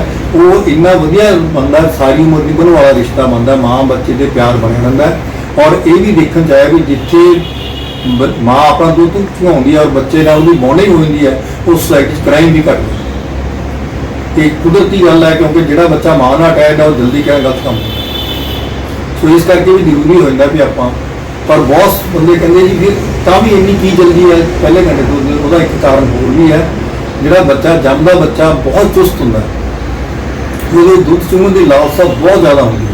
ਉਹ ਆਪਣੀ ਲਾਲਸਾ ਕਰਕੇ ਮਤਲਬ ਉਹ ਪੂਰਾ ਚੁਸਤ ਹੁੰਦਾ ਵੀ ਮੈਂ ਦੁੱਧ ਲੈਣਾ ਹੈ। ਜੇ ਆਪਾਂ ਨਵੇਂ ਬੱਚੇ ਨੂੰ ਮਾਂ ਦੇ ਢਿੱਡ ਤੇ ਪਾ ਦਈਏ ਤਾਂ ਉਹ ਕ੍ਰਾਲ ਕਰਕੇ ਰੁੜ ਕੇ ਬ੍ਰੈਸਟ ਤੱਕ, ਛਾਤੀ ਤੱਕ ਪਹੁੰਚ ਜਾਂਦਾ ਕਿ ਮੈਨੂੰ ਦੁੱਧ ਦਿਓ। ਇਸ ਤੋਂ ਵੱਡਾ ਕੀ ਪ੍ਰੂਫ ਦੇ ਸਕਦੇ ਆਪਾਂ ਵੀ ਬੱਚਾ ਆਪਣਾ ਬਹੁਤ ਐਕਟਿਵ ਹੈ। ਪਰ ਘੰਟੇ ਬਾਅਦ ਬੱਚਾ ਸੁਸਤ ਹੋਣ ਲੱਗ ਜਾਂਦਾ ਹੈ, ਬਾਹਲੀ ਵਾਰ ਸੌਂ ਜਾਂਦਾ ਹੈ, ਦੁੱਧ ਨਹੀਂ ਆਇਆ। ਚੁੰਗੀ ਵਾਲੀ ਦੁੱਧ ਆਏਗਾ ਕਿੱਥੋਂ ਵਧੀਆ? ਇਸ ਕਰਕੇ ਜਿਹੜਾ ਗੋਲਡਨ ਆ ਰਿਹਾ ਇਹਦਾ ਫਾਇਦਾ ਉਠਾਉਣਾ ਚਾਹੀਦਾ। ਪਰ ਇੱਕ ਗੱਲ ਬਹੁਤ ਜ਼ਰੂਰੀ ਹੈ ਵੀ ਉਹਨੂੰ ਕੋਈ ਵੀ ਕੋਈ ਵੀ ਗੁਰਤੀ ਜਾਂ ਘੁੱਟੀ ਜੋ ਵੀ ਤੁਸੀਂ ਕਹਿਣਾ ਚਾਹੁੰਦੇ ਹੋ ਉਹਨੂੰ ਕਹਿ ਲਓ। ਕੋਈ ਸ਼ਹਿਦ ਚਟਾਉਂਦਾ, ਕੋਈ ਦੁੱਧ ਦਿੰਦਾ, ਕੋਈ ਕੁਛ ਕਰਦਾ, ਕੰਮ ਨਹੀਂ ਕਰਨਾ ਚਾਹੀਦਾ। ਕਈ ਤਾਂ ਇੱਥੇ ਤੱਕ ਹੈ ਵੀ ਵੇਟ ਕਰਦੇ ਆ ਵੀ ਮੇਰੀ ਅੰਮ੍ਰਿਤਸਰ ਵਾਲੀ ਭੂਆ ਆਊਗੀ, ਉਹ ਇਹਨੂੰ ਸ਼ਹਿਦ ਚਟਾਊਗੀ, ਤੇ ਇਹਨਾਂ ਕੰਮਾਂ 'ਚ ਬਿਲਕੁਲ ਨਹੀਂ ਕਰਨਾ ਚਾਹੀਦਾ। ਇਹਦੇ ਨਾਲ ਬਹੁਤ ਜ਼ਿਆਦਾ ਨੁਕਸਾਨ ਹੁੰਦਾ। ਫਿਰ ਸਭ ਤੋਂ ਵੱਡਾ ਇੱਕ ਫਾਇਦਾ ਹੋਰ ਇਹ ਹੈ, ਜਿਹੜਾ ਜਲਦੀ ਦੁੱਧ ਚੁੰਘਾਉਂਦਾ, ਜਿਹੜਾ ਪਹਿਲਾ ਦੁੱਧ ਆਉਂਦਾ ਬਹੁਤ ਗਾੜਾ ਹੁੰਦਾ, ਬੋਲੀ ਦੁੱਧ ਕਹਿੰਦੇ ਆਪਾਂ ਨੂੰ, ਕੋਲੇਸਟ੍ਰਮ ਜਿਹੜੀ ਹੈ ਉਹ 'ਚ ਹੁੰਦੀ ਹੈ। ਉਹ 'ਚ ਇੰਨੇ ਐਂਟੀਬੋਡੀਜ਼ ਨੇ, ਹੋਰ ਨੇ, ਉਹ ਕਾਫੀ ਬਿਮਾਰੀਆਂ ਤੋਂ ਬੱਚੇ ਨੂੰ ਬਚਾਉਂਦਾ। ਇੱਕ ਕਿਸਮ ਦੀ ਸੁਪਰ ਫੂਡ ਹੈ। ਔਰ ਜਿਹੜਾ ਸੁਪਰ ਫੂਡ ਤੋਂ ਇਲਾਵਾ ਜਿਹੜਾ ਇਹ ਪਹਿਲੀ ਵੈਕਸੀਨੇਸ਼ਨ ਸਮਝ ਲਓ ਬੱਚੇ ਦੀ, ਉਹ ਮਾਂ ਦਾ ਦੁੱਧ ਹੈ ਆਉਣ ਵਾਲਾ। ਉਹ ਕਈ ਲੋਕ ਇਹਨੂੰ ਡਿਸਟਾਰਟ ਕਰ ਦਿੰਦੇ, ਇਹਨੂੰ ਕਹਿੰਦੇ ਵਿੱਚ ਮਿਲਕ ਹੈ ਜਾਂ ਕੁਛ ਗੰਦਾ ਦੁੱਧ ਹੈ, ਜਾਂ ਇਹ ਬਿਲਕੁਲ ਗਲਤ ਧਾਰਨਾ ਹੈ। ਆਪਾਂ ਲੋਕਾਂ ਨੂੰ ਐਜੂਕੇਟ ਕਰਨਾ ਚਾਹੀਦਾ ਕਿ ਉਹ ਸਭ ਤੋਂ ਜ਼ਰੂਰੀ ਦੁੱਧ ਦੇਣਾ ਹੈ। ਉਹਦੇ 'ਚ ਹੋਰ ਫਾਇਦਾ ਵੀ ਜੇ ਦੁੱਧ 2-3 ਦਿਨ ਮਾਂ ਨੂੰ ਨਹੀਂ ਵੀ ਆਉਂਦਾ ਤਾਂ ਵੀ ਉਹ ਕੈਲਰੀਜ਼, ਤਾਂ ਵੀ ਜਿਹੜੀ ਖੁਰਾਕ ਆ ਉਸ ਤੋਂ ਪੂਰੀ ਕਰਨਾ, ਕਿਉਂਕਿ ਉਹ ਬਹੁਤ ਗਾੜਾ ਹੁੰਦਾ। ਦੇਖੋ ਮੈਂ ਤੁਹਾਨੂੰ ਇੱਕ ਹੋਰ ਐਗਜ਼ਾਮਪਲ ਦਿੰਦਾ ਕਿ ਅੱਗੇ ਪੁਰਾਣੇ ਜ਼ਮਾਨੇ 'ਚ ਰਿਵਾਜ਼ ਹੁੰਦਾ ਸੀ, ਜਦੋਂ ਕੁੜੀ ਜੰਮਦੀ ਸੀਗੀ ਘਰ 'ਚ ਤੇ ਨਾਲ ਦੀ ਨਾਲ ਮਾਂ ਦਾਜ ਬਣਾਉਣਾ ਸ਼ੁਰੂ ਕਰ ਦਿੰਦੀ ਸੀ। ਕੋਈ ਦਰੀ ਬਣਾਉਣ ਲੱਗ ਗਈ ਘਰ 'ਚ, ਕੋਈ ਖੇਸ ਬਣਾਉਣ ਲੱਗ ਗਈ, ਕਿਉਂਕਿ ਉਹਨਾਂ ਚੀਜ਼ ਦਾ ਰਿਵਾਜ਼ ਸੀ। ਕੋਈ ਸਰਪੋਸ ਬਣਾਉਣ ਲੱਗ ਗਈ, ਕੋਈ ਹੋਰ ਚੀਜ਼ ਬਣਾਉਣ ਲੱਗ ਗਈ, ਔਰ ਥੋੜ੍ਹਾ ਵੱਡਾ ਹੋਇਆ ਕੋਈ ਫੁਲਕਾਰੀਆਂ ਬਣਾਉਣ ਲੱਗ ਗਈ ਪ੍ਰੇਮ ਨਾਲ। ਉਸੇ ਤਰ੍ਹਾਂ ਦੀ ਕੁਦਰਤ ਹੈ, ਉਹ ਜਦੋਂ ਮਾਂ ਦੇ ਬੱਚੇ ਗਰਭ ਠਹਿਰ ਜਾਂਦਾ ਉਹਦੀ ਤਿਆਰੀ ਕਰਨੀ ਸ਼ੁਰੂ ਕਰ ਦਿੰਦੀ ਹੈ। ਔਰ ਮਗਰਲੇ 3-4 ਮਹੀਨੇ ਖਾਸ ਤੌਰ 'ਤੇ ਕੁਦਰਤ ਇਕੱਠੀ ਕਰਦੀ ਹੈ। ਕੋਈ ਐਂਟੀਬਾਡੀ ਦੀ ਲੋੜ ਹੈ, ਕੋਈ ਮਿਨਰਲਸ ਦੀ ਲੋੜ ਹੈ, ਕੋਈ ਵਾਈਟਾਮਿਨ ਦੀ ਲੋੜ ਹੈ, ਕਿਸ ਚੀਜ਼ ਦੀ ਵੀ ਲੋੜ ਹੈ, ਉਹ ਕੁਦਰਤ ਉਹਦੇ 'ਚ ਕਰਕੇ ਬਣਾਉਂਦੀ ਔਰ ਗਿਫਟ ਦੇ ਤੌਰ 'ਤੇ ਨਵੇਂ ਬੱਚੇ ਨੂੰ ਦੇ ਦਿੰਦੇ। ਇਹ ਤਾਂ ਗੱਲ ਗਲਤ ਹੋ ਗਈ ਨਾ, ਜੇ ਆਪਾਂ ਬੱਚੇ ਨੂੰ ਇੱਕ ਗਿਫਟ ਤੋਂ ਵੰਚਿਤ ਰੱਖੀਏ, ਹੋਰ ਝਗੜਿਆਂ 'ਚ ਪੈ ਕੇ, ਹੋਰ ਫਾਲਤੂ ਦੀਆਂ ਗੱਲਾਂ 'ਚ ਪੈ ਕੇ। ਸੋ ਇਹ ਵਾਸਤੇ ਬਹੁਤ ਜ਼ਰੂਰੀ ਹੈ ਕਿ ਮਾਂ ਦਾ ਦੁੱਧ ਪਹਿਲੇ ਘੰਟੇ ਦੇ ਵਿੱਚ ਹਰ ਰਾਤ ਸ਼ੁਰੂ ਕਰ ਦੇਣਾ ਚਾਹੀਦਾ ਹੈ। ਜਿਵੇਂ ਤੁਹਾਨੂੰ ਮੈਂ ਦੱਸਿਆ, ਇਹਦੇ ਬਹੁਤ ਫਾਇਦੇ ਨੇ। ਅੱਗੋਂ ਆਪਾਂ ਹੁਣ ਗੱਲ ਕਰਾਂਗੇ ਵੀ ਮਾਂ ਦਾ ਦੁੱਧ ਜਿਹੜਾ ਬੱਚੇ ਨੂੰ ਘੱਟੋ ਘੱਟ 6 ਮਹੀਨੇ ਐਕਸਕਲੂਸਿਵ ਬ੍ਰੈਸਟ ਫੀਡਿੰਗ ਕਰਨੀ, ਕੱਲਾ ਤੇ ਕੱਲਾ ਮਾਂ ਦੁੱਧ ਦੇਣਾ। ਇਸ ਤੱਕ ਪਾਣੀ ਵੀ ਦੇਣ ਦੀ ਜ਼ਰੂਰਤ ਨਹੀਂ ਹੈ। ਪਾਣੀ ਡਾਕਟਰ ਦੀ ਸਲਾਹ ਨਾਲ ਕੋਈ ਦਵਾਈ ਦੇਣੀ ਹੈ, ਦੈਟ ਇਜ਼ ਡਿਫਰੈਂਟ। ਕੋਈ ਭਾਵੇਂ ਦਵਾਈ ਲਗਾਉਣ ਲਈ ਆਪਾਂ ਇੱਕ ਅੱਧਾ ਚਮਚ ਦੇਣਾ, ਉਬਾਲ ਕੇ ਚਮਚ ਨਾਲ ਦੇ ਸਕਦੇ। ਬੋਤਲ ਬਿਲਕੁਲ ਲਗਾਉਣੀ, ਬੋਤਲ ਦਾ ਸਾਰੀ ਉਮਰ ਕਦੇ ਵੀ ਮਤਲਬ ਬੱਚੇ ਨੂੰ ਪਾਲਣ ਵਿੱਚ ਕੋਈ ਰੋਲ ਨਹੀਂ ਹੈ। ਇਹ ਤਾਂ ਸੌਂਕਣ ਹੈ। ਦੇਖੋ ਸਿੱਧੀ ਪੰਜਾਬੀ ਸੁਣ ਲਓ, ਸੌਂਕਣ ਹੈ। ਜੇ ਸੌਂਕਣ ਹੋਵੇ ਤਾਂ ਘਰ ਵਸ ਨਹੀਂ ਸਕਦਾ। Same is the case with bottle. ਜੇ ਬੋਟਲ ਤੁਸੀਂ ਨਾਲ ਲਾ ਰਹੇ ਹੋ, ਸੋਚਦੇ ਵੀ ਉਹ ਦੁੱਧ ਮਾਂ ਵੀ ਦੇ ਜੂਗੀ, ਦੋ ਕੰਮ ਨਹੀਂ ਹੋਣਾ, ਦੋ ਕੰਮ ਹੁੰਦੇ ਹੀ ਨਹੀਂ, ਦੁੱਧ ਆਉਂਦਾ ਹੀ ਨਹੀਂ ਜੇ ਬੋਤਲ ਨਾਲ ਲੱਗ ਜਾਂਦੀ, ਹਾਰਡਲੀ ਐਨੀ ਚਾਂਸ। ਸੋ ਇਸ ਕਰਕੇ ਜ਼ਰੂਰੀ ਹੋ ਜਾਂਦਾ ਵੀ ਆਪਾਂ ਦੁੱਧ ਦੇਣਾ। ਪਹਿਲੇ 6 ਮਹੀਨੇ ਐਕਸਕਲੂਸਿਵ ਬ੍ਰੈਸਟ ਫੀਡਿੰਗ ਕਰਨੀ ਹੈ। ਔਰ ਐਕਸਕਲੂਸਿਵ ਬ੍ਰੈਸਟ ਫੀਡਿੰਗ ਨਾਲ ਜਿਹੜੇ ਤੁਹਾਨੂੰ ਮੈਂ ਇੰਨੇ ਬੈਨੀਫਿਟ ਗਿਣਾਏ, ਮਾਂ ਇੰਨੇ ਮਰਨ ਤੋਂ ਬਚਦੀ ਹੈ, ਬੱਚਾ ਇਹਨ ਮਰੇ, ਉਹ ਤਾਂ ਹੀ ਫਾਇਦੇਮੰਦ ਹੈ ਜੇ ਪਹਿਲੇ 6 ਮਹੀਨੇ ਆਪਾਂ ਕੱਲਾ ਤੇ ਕੱਲਾ ਮਾਂ ਦਾ ਦੁੱਧ ਦਿੰਦੇ ਹਾਂ। ਔਰ ਇਸ ਤੋਂ ਬਾਅਦ 6 ਮਹੀਨੇ ਤੋਂ ਬਾਅਦ ਮਾਂ ਦੇ ਦੁੱਧ ਦੇ ਨਾਲ ਨਾਲ ਘਰ ਦਾ ਬਣਿਆ ਪੌਸ਼ਟਿਕ ਆਹਾਰ ਫੈਮਿਲੀ ਪੌਟ ਚੋਂ, ਜਿਹੜਾ ਉਸ ਫੈਮਿਲੀ 'ਚ ਖਾਣ ਦਾ ਰਿਵਾਜ ਹੈ ਜਾਂ ਉਸ ਜਗ੍ਹਾ 'ਤੇ ਖਾਣ ਦਾ ਰਿਵਾਜ ਹੈ, ਕਿਉਂਕਿ ਹਰ ਜਗ੍ਹਾ 'ਤੇ ਅਲੱਗ-ਅਲੱਗ ਹੈ, ਉਹੀ ਘਰ ਦਾ ਖਾਣਾ ਨਾਲ ਸ਼ੇਅਰ ਕਰਾਉਣਾ ਚਾਹੀਦਾ ਹੈ।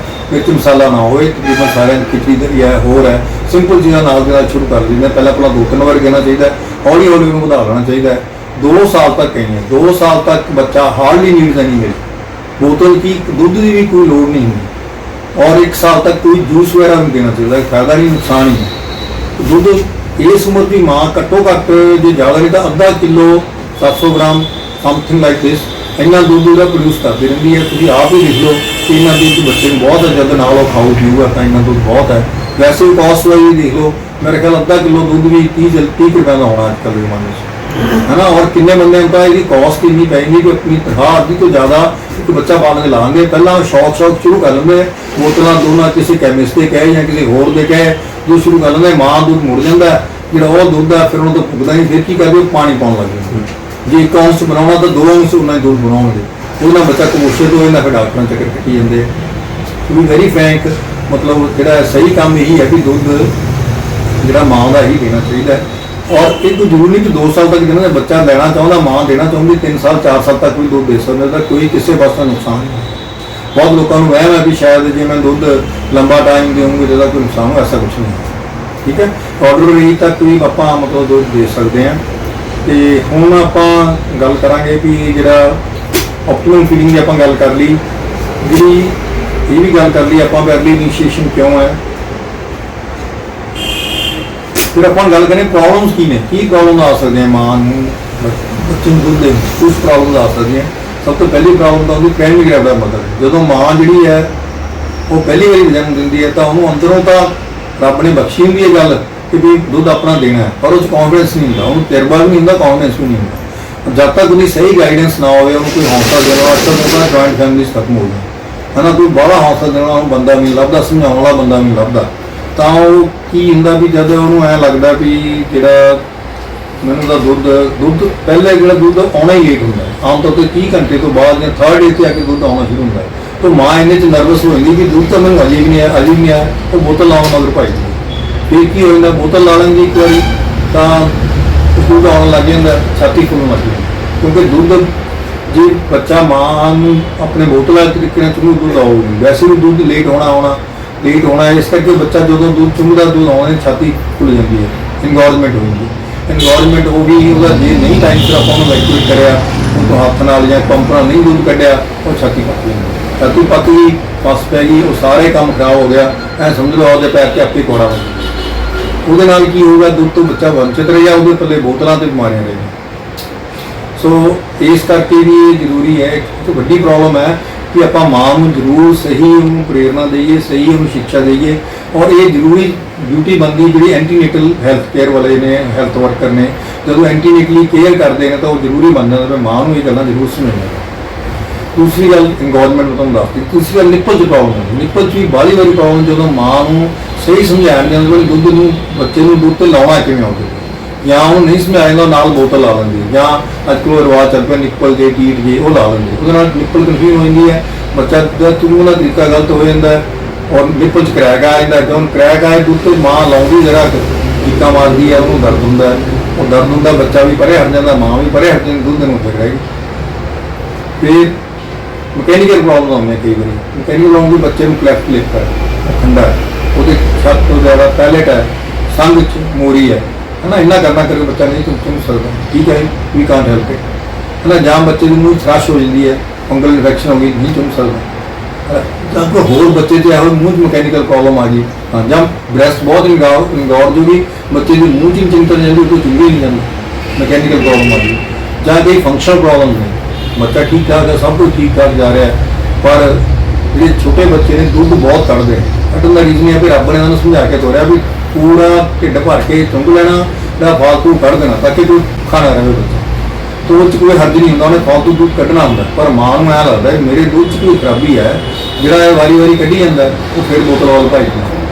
ਇਹ ਜਿਹੜੇ ਛੋਟੇ ਬੱਚੇ ਨੇ ਬਾਹਲੇ ਜਦੋਂ ਦੁੱਧ ਪੀਂਦੇ ਨਾਲ ਦੀ ਨਾਲ ਪੋਟੀ ਕਰਦੇ ਨੇ, ਦੁੱਧ ਪੀਂਦੇ ਨਾਲ ਦੀ ਨਾਲ ਪੋਟੀ ਨੋਰਮਲ, ਇਹਦਾ ਕੋਈ ਨੁਕਸਾਨ ਨਹੀਂ, ਪਰ ਮਾਂ ਨੂੰ ਫਿਕਰ ਪੈ ਜਾਂਦਾ, ਚਿੰਤਾ ਪੈਂਦੀ, ਉਹਦਾ ਜੀ ਸਵੇਰ ਦੀਆਂ 8 ਟੱਟੀਆਂ ਕਰਦੀਆਂ, ਤੂੰ ਕੋਈ 8 ਵਾਰੀ ਦੁੱਧ ਵੀ ਤਾਂ ਚੁੰਘਾਇਆ, ਉਹ ਫਿਰ ਉਹੀ ਸੋਚਦੀ ਕਿ ਮੇਰੇ ਦੁੱਧ ਵਿੱਚ ਤਾਂ ਕੋਈ ਖਰਾਬੀ, ਉਧਰੋਂ ਉਹਦੀ ਸੱਸ ਕਹਿੰਦੀ ਹੈ ਮੈਨੂੰ ਤਾਂ ਲੱਗਦਾ ਤੇਰੇ ਦੁੱਧ 'ਚ ਕੋਈ ਖਰਾਬੀ ਹੈ, ਉਹਦਾ ਜਵਾਕ ਵਾਰੀ ਹੋਈ ਟੱਟੀਆਂ ਕਰੀ ਜਾਂਦਾ, ਡਾਊਟ ਮਤਲਬ ਇਗਨੋਰੈਂਸ ਦੇ ਵਿੱਚ ਹੀ ਉਹ ਕੰਮ ਆਪਣਾ ਖਰਾਬ ਕਰ ਲੈਂਦੇ, ਬੋਤਲ ਮਗਰ ਪੈ ਜਾਂਦੇ ਆ, ਬੋਤਲਾਂ ਦੁੱਧ ਦੇਣਾ ਜਾਂ ਨਕਲੀ ਦੁੱਧ ਕਹਿ ਲਓ ਜਾਂ ਫਾਰਮੂਲਾ ਫੀਡਿੰਗ ਸ਼ੁਰੂ ਕਰ ਦਿੰਦੇ ਆ, ਉਹਦੇ ਨਾਲ ਬਹੁਤ ਨੁਕਸਾਨ। ਸੋ ਇਹ ਮੇਨ ਦਿੱਕਤਾਂ ਨੇ ਜਿਹੜੀਆਂ ਆਪਾਂ ਨੂੰ ਮਤਲਬ ਆਉਂਦੀਆਂ ਇਹ ਇਸ ਵਾਸਤੇ। ਹੁਣ ਆਪਾਂ ਗੱਲ ਕਰਾਂਗੇ ਡਿਲੇਡ ਲੈਕਟੋਜੈਨੇਸਿਸ ਦੀ, ਦੁੱਧ ਲੇਟ ਕਿਉਂ ਹੁੰਦਾ, ਬਹੁਤ ਮਾਵਾਂ ਦੀ ਸ਼ਿਕਾਇਤ ਆਉਂਦੀ ਕਿ ਮੇਰੇ ਦੁੱਧ ਨਹੀਂ ਲੱਗਿਆ, ਉਹਦੇ ਕਈ ਕਾਰਨ ਨੇ, ਆਪਾਂ ਸ਼ੁਰੂ 'ਚ ਦੇਖਣੇ ਚਾਹੀਦੇ।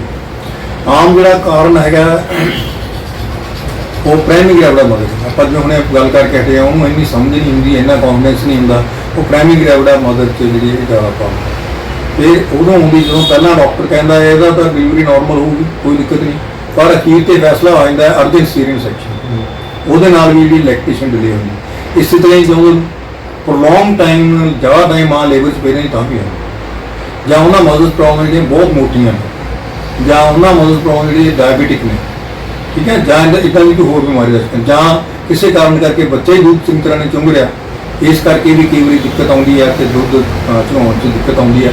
ਸੋ ਇਹ ਇੰਨੇ ਕਾਰਨ ਜਿੰਨੇ ਆਪਾਂ ਸੋਲਵ ਕਰ ਸਕਦੇ ਪ੍ਰੋਬਲਮ ਕਰਨੀ ਚਾਹੀਦੀ ਹੈ। ਹੁਣ ਆਪਾਂ ਗੱਲ ਕਰਾਂਗੇ ਨਿੱਪਲ ਕਨਫਿਊਜ਼ਨ, ਬਹੁਤ ਕਾਮਨ ਪ੍ਰੋਬਲਮ ਹੈ, ਦੇਖਣ 'ਚ ਤੁਹਾਨੂੰ ਲੱਗੂਗਾ ਵੀ ਕਿਹੜੀ ਪ੍ਰੋਬਲਮ ਹੈ, ਇਹਦੇ ਨਾਲ ਕਾਫੀ ਮਾਵਾਂ ਜਿਹੜੀਆਂ ਬੱਚੇ ਦੁੱਧ ਤੋਂ ਵੰਚਿਤ ਹੋ ਜਾਂਦੇ ਨਿੱਪਲ ਕਨਫਿਊਜ਼ਨ ਕਰਕੇ। ਨਿੱਪਲ ਕਨਫਿਊਜ਼ਨ ਉਦੋਂ ਹੁੰਦੀ ਹੈ ਵਾਰੀ ਜਾਂ ਤਾਂ ਮਾਂ ਬੋਤਲ ਲਗਾ ਲੇ, ਜਾਂ ਕੋਈ ਨਿੱਪਲ ਟੀਟ ਵਗੈਰਾ ਉਹਨੂੰ ਮੂੰਹ 'ਚ ਸ਼ੂਗਰ ਜਿੰਨ ਕਰਨੇ ਆਪਾਂ ਇਹ ਦੇਣ ਲੱਗ ਗਏ, ਜਾਂ ਉਹਦਾ ਦੁੱਧ ਛਾਤੀ ਤੇ ਲਾਉਣ ਦਾ ਤਰੀਕਾ ਗਲਤ। ਇੱਥੇ ਤੁਹਾਨੂੰ ਮੈਂ ਦੱਸਣਾ ਚਾਹੁੰਦਾ ਵੀ ਮਾਂ ਦਾ ਦੁੱਧ ਚੁੰਘਣ ਦਾ ਤਰੀਕਾ ਤੇ ਬੋਤਲ ਚੁੰਘਣ ਦਾ ਤਰੀਕਾ अलग ही नहीं बल्कि अपोजिट ने। बोतल च सिंपली बच्चा मूँह च पाਉਂਦਾ है, ਉਹਦਾ फ्लो कंट्रोल करता, ਉਹਨੂੰ ਕੋਈ जोर नहीं लाना पैंदा, कोई मेहनत नहीं करनी पैंदी। ऑन द अदर हैंड जो बच्चा माँ ਤੋਂ ਚੁੰਗਿਆ ਉਹਨੂੰ काफ़ी छाती का हिस्सा मूँह च पाना पैंदा, मूँह च पाना पैंदा, ਉਹਦੇ जीभ, ਉਹਦੀ लिप्स, ਉਹਦੇ गम्स सारे कोआर्डीनेट करते हैं, तो चुंगਦੇ ਉਹਦਾ काफ़ी जोर लगता, काफ़ी मुशक्कत होंगी है। तो ਤੁਹਾਨੂੰ पता बंदे का पुत ਨੂੰ ਇੱਕ ਵਾਰੀ पता लग जाए भी आह काम सौखा है, और सौखे वाल जाओ, औखे वाल ਤਾਂ ਜਾਂਦਾ ही नहीं। यही हालत जवाब की होती है, और बोतल वाली भाईदा मारदा धक्का मां नूं, मैं नहीं चुंगना है, मैं तो ही दो, मां भी डरती मरी बोतल देन लाई जाती है, गल उत्ती आ जाती है। सो निप्पल कन्फ्यूजन भी काफ़ी बड़ा कारण है जो कॉमन। मैं ये सवाल जो सारे जो माँ मैंने रोज़ पूछते हैं, प्रैक्टिकल सवाल ने, मतलब जो मैं कढ़े हुए हैं, ये नोट करके रखे हुए हैं जो डिस्कस करने वास्ते। तो निप्पल कन्फ्यूजन बहुत बड़ा कारण है। हुण फिर मैं तुम मैंने पूछोगे भी सही तरीका की है, जो आप इन्नियां गल्लां कर लियां, दिक्कतां भी कर लियां, सही तरीका ये है कि जिवें माँ बैठे है तो उन्होंने अपना बच्चे का सिर इस पूनी च रखना चाहिए, कुरकुर के एल्बो च, और उन्होंने ये हथ ला वो बटक्स से लै जाना चाहिए, ताकि बच्चे को ऐ नाल लगा सके। मम्मी एंड टम्मी जुड़ जाने चाहिए, टम्मी वो जी है बच्चे की, तो मम्मी ऐ आप जुड़ जाने चाहिए बिल्कुल। जिन्ना कॉन्टैक्ट वधिया होगा बच्चे तो माँ का, उन्ना दुध आने की प्रतिक्रिया वधिया होगी, उन्ना ही जो है दुध ज़्यादा भी आऊगा और बच्चा खुश होकर लगेगा। और उसका मूँह जो मतलब माँ की छाती कोले है, तो माँ को दसना चाहिए कि मैं बेटा तुम्हें दूध देना, तो बेटा या बेटी जो भी है दूध देना चाहिए। तरीका यह है भी माँ को अपना निप्पल या छाती उसकी एंगल ऑफ द माउथ तक घसाना चाहिए, या लिप तक घसा ले। जो ये करती बच्चा एकदम रिफ्लैक्स है, बच्चे ने एडा वा मूँह खोलना, जो मूँह खोलो नाल दे नाल अपनी छाती वो मूँह च पा देनी चाहिए। पर यह ध्यान रहे निप्पल नहीं कला चुंगना, जो पिछे काला हिस्सा है रेवला वो मूँह च लाजमी जाना चाहिए, और ताई सही वो होगी, माँ भी ताई कंफर्टेबल होगी, नहीं उन्हें पेन होगा। ठीक है, जब सही विजन बन गई तो माँ को अपनी पता लगी, बच्चा फटाफट एन वधिया चुंगन लग जूगी, आवाज़ भी आने लगी चुंगन की, या वो एक्शन तो पता लग जू माँ को मेरा बच्चा चुंग रहा है। फिर इस गल का ध्यान रखना चाहिए है कि जोड़े पासों दूध शुरू कराया उस पासों दूध दे जाना, उन्हें विचाले बदलना। कारण यह भी पहला बड़ा अगला दूध आवा पतला होंगे, जो मगरा दूध है वो फैट रिच होंगे, वो 2-3 गुना फैट ज़्यादा होंगे। वह फायदा यह होंगे भी वो कैलरीज पूरी होंगी। जो उसी बच्चे इंटरप्ट करता दूध पतला ही आई या पानी वर्गा, तो वो न्यूट्रिशन भी सफर करोगे, फिर को माँ कही गैस बनती, माँ बनती है, फंक्शनल प्रॉब्लम भी ज़्यादा होने। दुध चुहान तो बाद माँ को चाहिए बच्चे चंगी तरह मोढे लावे, चंगी तरह पिठ थपड़े, डकार मरवा के, हवा कढ़ा के, बर्फिंग करवा के, फिर राइट सकते। इस तो इलावा जी होर गल जरूरी जी तुम लगेगी भी शायद इवें ही है, पर वो भी है भी माँ को चाहिए वो ना गल्लां च पवे। जनानियां अक्सर गल्लां च पै जांदियां, बड़ियां टीवी देखना ही ना कुछ नहीं हिल जाती है, तो जो परपज इन्ना समझा के उन्होंने कराया होंदा तैयार, ਉਹਦਾ रिजल्ट बहुत ज़्यादा वधिया निकलता। सो जे वो ना ही गल्लां करे, गल्लां कर लगे तो जनानियां पता नहीं लगता भी कितने पहुँच गई, हथ की विशन कितने जाऊगी तो ये बच्चे की कितने जाऊगी। इस करके जरूरी होंदा कि वो ना वालियां गल्लां करे तो ना कोई टीवी वगैरह देखे इतना करे। और ये बहुत जरूरी है भी सारे गल्लां फॉलो करें। नैक्सट स्पीड की ब्रैस्ट चेंज करें, जे खब्बी तो दिता सी तो नैक्सट तो सज्जी तो ला हर बारी वो चेंज करें, ताकि दोनों ब्रैस्ट यूज भी हो, दोनों ब्रैस्ट तो दूध भी आए और बच्चे को बैलेंस मिल्क अंदर आए। सो टाइम दस दो जी, सवाल डिस्कस कर देना, नहीं तो चलो एक 2 कॉमन सवाल ने। बारी बारी माँ आके पूछती है कि जी मेरी तो तबीयत सही नहीं, मैं दूध देवा कि ना। माँ को कहो भी आम बीमारियों में दूध बंद करने की कोई लोड़ नहीं है, कोई नुकसान नहीं होता, बच्चे को बढ़ के फायदा होता है। ईवन मलेरिया वगैरह भी है, ईवन टीवी वगैरह भी है, तो भी माँ दूध अपना कंटिन्यू कर सकती है, अंदर रखना चाहिए। जी HIV भी है तो भी वो कुछ प्रिकॉशन के नाल दूध अपना कंटिन्यू रख सकती। ये माँ अगला सवाल ना भी ना कर देंगी कि जी मैं तो दवाइयाँ खानी है। माँ को समझा दो कोई बेटा जी आम दवाइयाँ ने तेनों कुछ नहीं कहना, बच्चे को कुछ नहीं कहना, उन्होंने खाने का कोई हर्ज नहीं, माड़ी मोटी जी दूध जमदी कोई नुकसान नहीं। जे नहीं नुकसान है तो कंटिन्यू रखना चाहिए। पर कुछ 5-7 दवाइयाँ हैं जिहड़ियां जो माँ लै रही तो दूध वाकई बंद कर, तो एंटी कैंसर ड्रग्स ने, एक रेडियो एक्टिव ड्रग्स ने, एक एंटी थायराइड ड्रग्स ने। थायराइड वाली कोई गल नहीं, एंटी थायराइड ड्रग्स जिन्हें कभी यूज करनी करनी। लिथियम है, कई बार साइकाट्री वाले लिथियम तो पा देंगे, ठीक है, या एर्गोटामिन वगैरह इदा दी दवाइयां है वो जो लै रही माँ, फिर उन्होंने नहीं मतलब दूध होना चाहिए। बाकी थोड़िया ड्रग जो प्रिकॉशन में मतलब वो एंटीबायोटिक तो थोड़ा बहुत बच्चे को डायरिया हो सकता, हार्डली मैटर्स। फिर जो कोई उन्होंने कब्जी की शिकायत है, कई मावा बहुत स्ट्रॉन्ग नेगेटिव लै लेंगे तो थोड़ा बहुत बच्चे डायरिया उसका कोई खास गल नहीं, उन्होंने चाहिए भी थोड़ा डॉक्टर की सलाह नाल ਇਹੋ ਜਿਹਾ ਲੱਗਦਾ ਜਿਹੜਾ ਬੱਚੇ ਦੇ ਕੋਈ ਨੁਕਸਾਨ ਵਾਲੀ ਗੱਲ, ਕੋਈ ਦੁੱਧ ਬੰਦ ਕਰਨ ਵਾਲੀ ਗੱਲ ਬਿਲਕੁਲ ਨਹੀਂ। ਸੋ ਇਹ ਕਾਮਨ ਸਵਾਲ ਨੇ ਕਿ ਹੁਣ ਲਾਸਟ ਇੱਕ ਦੋ ਸਵਾਲ ਹੈ ਮਾਤਾ HC positive HCV positive actually positive ਤਾਂ ਵੀ ਜੇਕਰ ਕੰਟੀਨਿਊਸਲੀ ਇੱਕ ਧਿਆਨ ਰੱਖਣਾ ਵੀ ਮਾਂ ਦੇ ਨਿੱਪਲ ਚ ਕਰੈਕ ਨਾ ਹੋਵੇ, ਠੀਕ ਹੈ, ਫਿਰ ਉਹ ਬਲੱਡ ਤੋਂ ਆਦਮੀ ਇਨਫੈਕਸ਼ਨ ਫਿਰ ਗੱਲ ਔਖੀ ਰਹੂਗੀ, ਠੀਕ ਹੈ। ਇਸ ਕਰਕੇ ਵੀ ਇਹਨਾਂ 'ਚ ਕੋਈ ਹੈਪੇਟਾਈਟਸ ਹੋਇਆ ਮਾਂ ਬ੍ਰੈਸਟ ਫੀਡ ਕਰ ਸਕਦੀ ਹੈ, ਪਰ ਇਹ ਧਿਆਨ ਰੱਖਣਾ ਜ਼ਰੂਰੀ ਹੈ ਵੀ ਜਿਹੜਾ ਉਹਦਾ ਨਿੱਪਲ ਹੈ ਉਹ 'ਚ ਕੋਈ ਕਰੈਕ ਨਾ ਹੋਵੇ। ਹੁਣ ਆਪਾਂ ਥੋੜੇ ਕੱਟ ਸ਼ਾਰਟ ਕਰ ਦਿੰਦੇ ਹਾਂ। ਅਗਲਾ ਸਵਾਲ ਇਹ ਆਪਾਂ ਕਰਦੇ ਵੀ ਫਿਰ ਆਪਾਂ ਪ੍ਰਮੋਟ ਕਿਵੇਂ ਕਰੀਏ, ਕਿਉਂਕਿ ਆਪਣਾ ਸਾਰਾ ਪਰਪਸ ਇਹ ਹੈ ਕਿ ਬ੍ਰੈਸਟ ਫੀਡਿੰਗ ਪ੍ਰਮੋਟ ਕਰੀਏ। ਪ੍ਰਮੋਟ ਕਰਨ ਲਈ ਸਭ ਤੋਂ ਪਹਿਲਾਂ ਤਾਂ ਜ਼ਰੂਰੀ ਹੈ ਮਾਂ ਜਿਹੜੀ ਹੈ ਐਂਟੀਨੇਟਲੀ ਨੂੰ ਆਪਾਂ ਸਿੱਖਿਆ ਦੇਣੀ ਸ਼ੁਰੂ ਕਰੀਏ। ਹੈਲਥ ਵਰਕਰ ਆਪਣੇ ਉਹਨੂੰ ਸਮਝਾਉਣ, ਉਹਨੂੰ ਉਹ 'ਚ ਕੌਨਫੀਡੈਂਸ ਲਿਆਉਣ ਔਰ ਉਹਨੂੰ ਚੰਗੀ ਤਰ੍ਹਾਂ ਸਮਝਾਇਆ ਜਾਵੇ ਬੇਟਾ ਮਾਂ ਦੇ ਦੁੱਧ ਆਹ ਫਾਇਦੇ ਨੇ ਔਰ ਇਹਦੇ ਵਿਪਰੀਤ, ਇਹਦੇ ਉਲਟ ਬੋਤਲ ਫੀਡਿੰਗ ਦੇ ਜਾਂ ਮਤਲਬ ਆਰਟੀਫੀਸ਼ੀਅਲ ਫੀਡਿੰਗ ਦੇ ਜਾਂ ਫਾਰਮੂਲਾ ਫੀਡਿੰਗ ਦੇ ਨੁਕਸਾਨ ਨੇ। ਜਦੋਂ ਉਹਨੂੰ ਇਹ ਗੱਲ ਆਪਾਂ ਜਚਾ ਦਿਆਂਗੇ ਤਾਂ ਮਾਂ ਕਾਫੀ ਕਮਿਟਡ ਹੋ ਜੂਗੀ ਵੀ ਮੈਂ ਤਾਂ ਦੁੱਧ ਆਪਣੇ ਦੇਣਾ।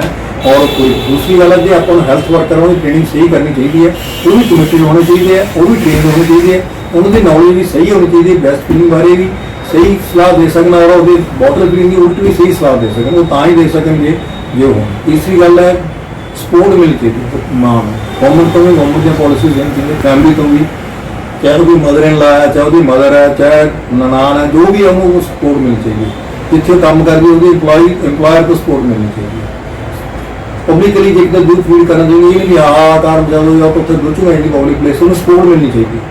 ਸੋ ਸਪੋਰਟ ਮਿਲਣੀ ਬਹੁਤ ਜ਼ਰੂਰੀ ਹੈ। ਔਰ ਇਹ ਵੀ ਜ਼ਰੂਰੀ ਹੈ ਕਿ ਜੇ ਇੱਦਾਂ ਦੀ ਮਾਂ ਨੂੰ ਕੋਈ ਬ੍ਰੈਸਟ ਫੀਡਿੰਗ ਦੀ ਪ੍ਰੋਬਲਮ ਹੈ ਤਾਂ ਉਹਦੀ ਪ੍ਰੋਬਲਮ ਫਟਾਫਟ ਸੋਲਵ ਕਰਨੀ ਚਾਹੀਦੀ। ਔਰ ਇੱਕ ਮਾਂ ਨੂੰ ਹੈਲਥ ਵਰਕਰ ਨੂੰ ਸਭ ਨੂੰ ਇਹ ਚਾਹੀਦਾ ਕਿ ਆਪਟੀਮਮ ਫੀਡਿੰਗ ਸ਼ੁਰੂ ਤੋਂ ਸ਼ੁਰੂ ਕਰੀਏ। ਜਿਵੇਂ ਆਪਾਂ ਕਹਿੰਦੇ ਹਾਂ ਪਹਿਲੇ ਘੰਟੇ ਦੇ ਵਿੱਚ ਮਾਂ ਦੁੱਧ ਸ਼ੁਰੂ ਕਰੇ, 6 ਮਹੀਨੇ ਐਕਸਕਲੂਸਿਵ ਬ੍ਰੈਸਟ ਫੀਡਿੰਗ ਦੇਵੇ, ਫਿਰ 2 ਸਾਲ ਤੱਕ ਕੰਟੀਨਿਊ ਬ੍ਰੈਸਟ ਫੀਡਿੰਗ ਦੇਵੇ। ਇਹ ਸ਼ੁਰੂ ਤੋਂ ਹੀ ਜੇ ਸਿਸਟਮ ਵਰਗੇ ਚੱਲੋਗੇ ਤਾਂ ਬ੍ਰੈਸਟ ਫੀਡਿੰਗ ਬਹੁਤ ਕਾਮਯਾਬ ਹੋਵੇਗੀ। ਸੋ ਇਹ ਗੱਲਾਂ ਲਾਸਟ ਇੱਕ ਸਵਾਲ ਜਿਹੜਾ ਕਿ ਅੱਜਕੱਲ ਕਰੋਨਾ ਸੀਜ਼ਨ ਚੱਲ ਰਿਹਾ ਔਰ ਇਸ ਦੇ ਨਾਲ ਬਹੁਤ ਲੋਕਾਂ ਦੇ ਦਿਮਾਗ ਦੇ ਵਿੱਚ ਗਲਤਫਹਿਮੀਆਂ ਪੈਦਾ ਹੋ ਗਈਆਂ ਨੇ, ਕਨਫਿਊਜ਼ਨ ਪੈਦਾ ਹੋ ਗਈ ਹੈ।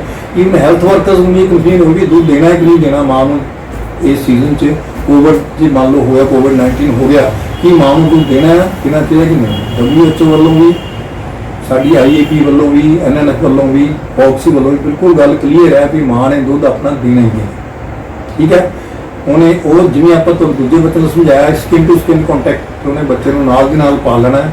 ਜਿਹੜੀਆਂ ਗੱਲਾਂ ਆਪਾਂ ਨਾਰਮਲ ਨਾਲ ਕਰਦੀਆਂ ਉਹੀ ਕਰਨੀਆਂ, ਪਰ ਉਹਨੇ ਪ੍ਰੀਕਾਸ਼ਨ ਲੈਣੇ ਹੈ। ਜਿਵੇਂ ਮਾਸਕ ਪਾਉਣਾ ਜ਼ਰੂਰੀ ਹੈ, ਠੀਕ ਹੈ।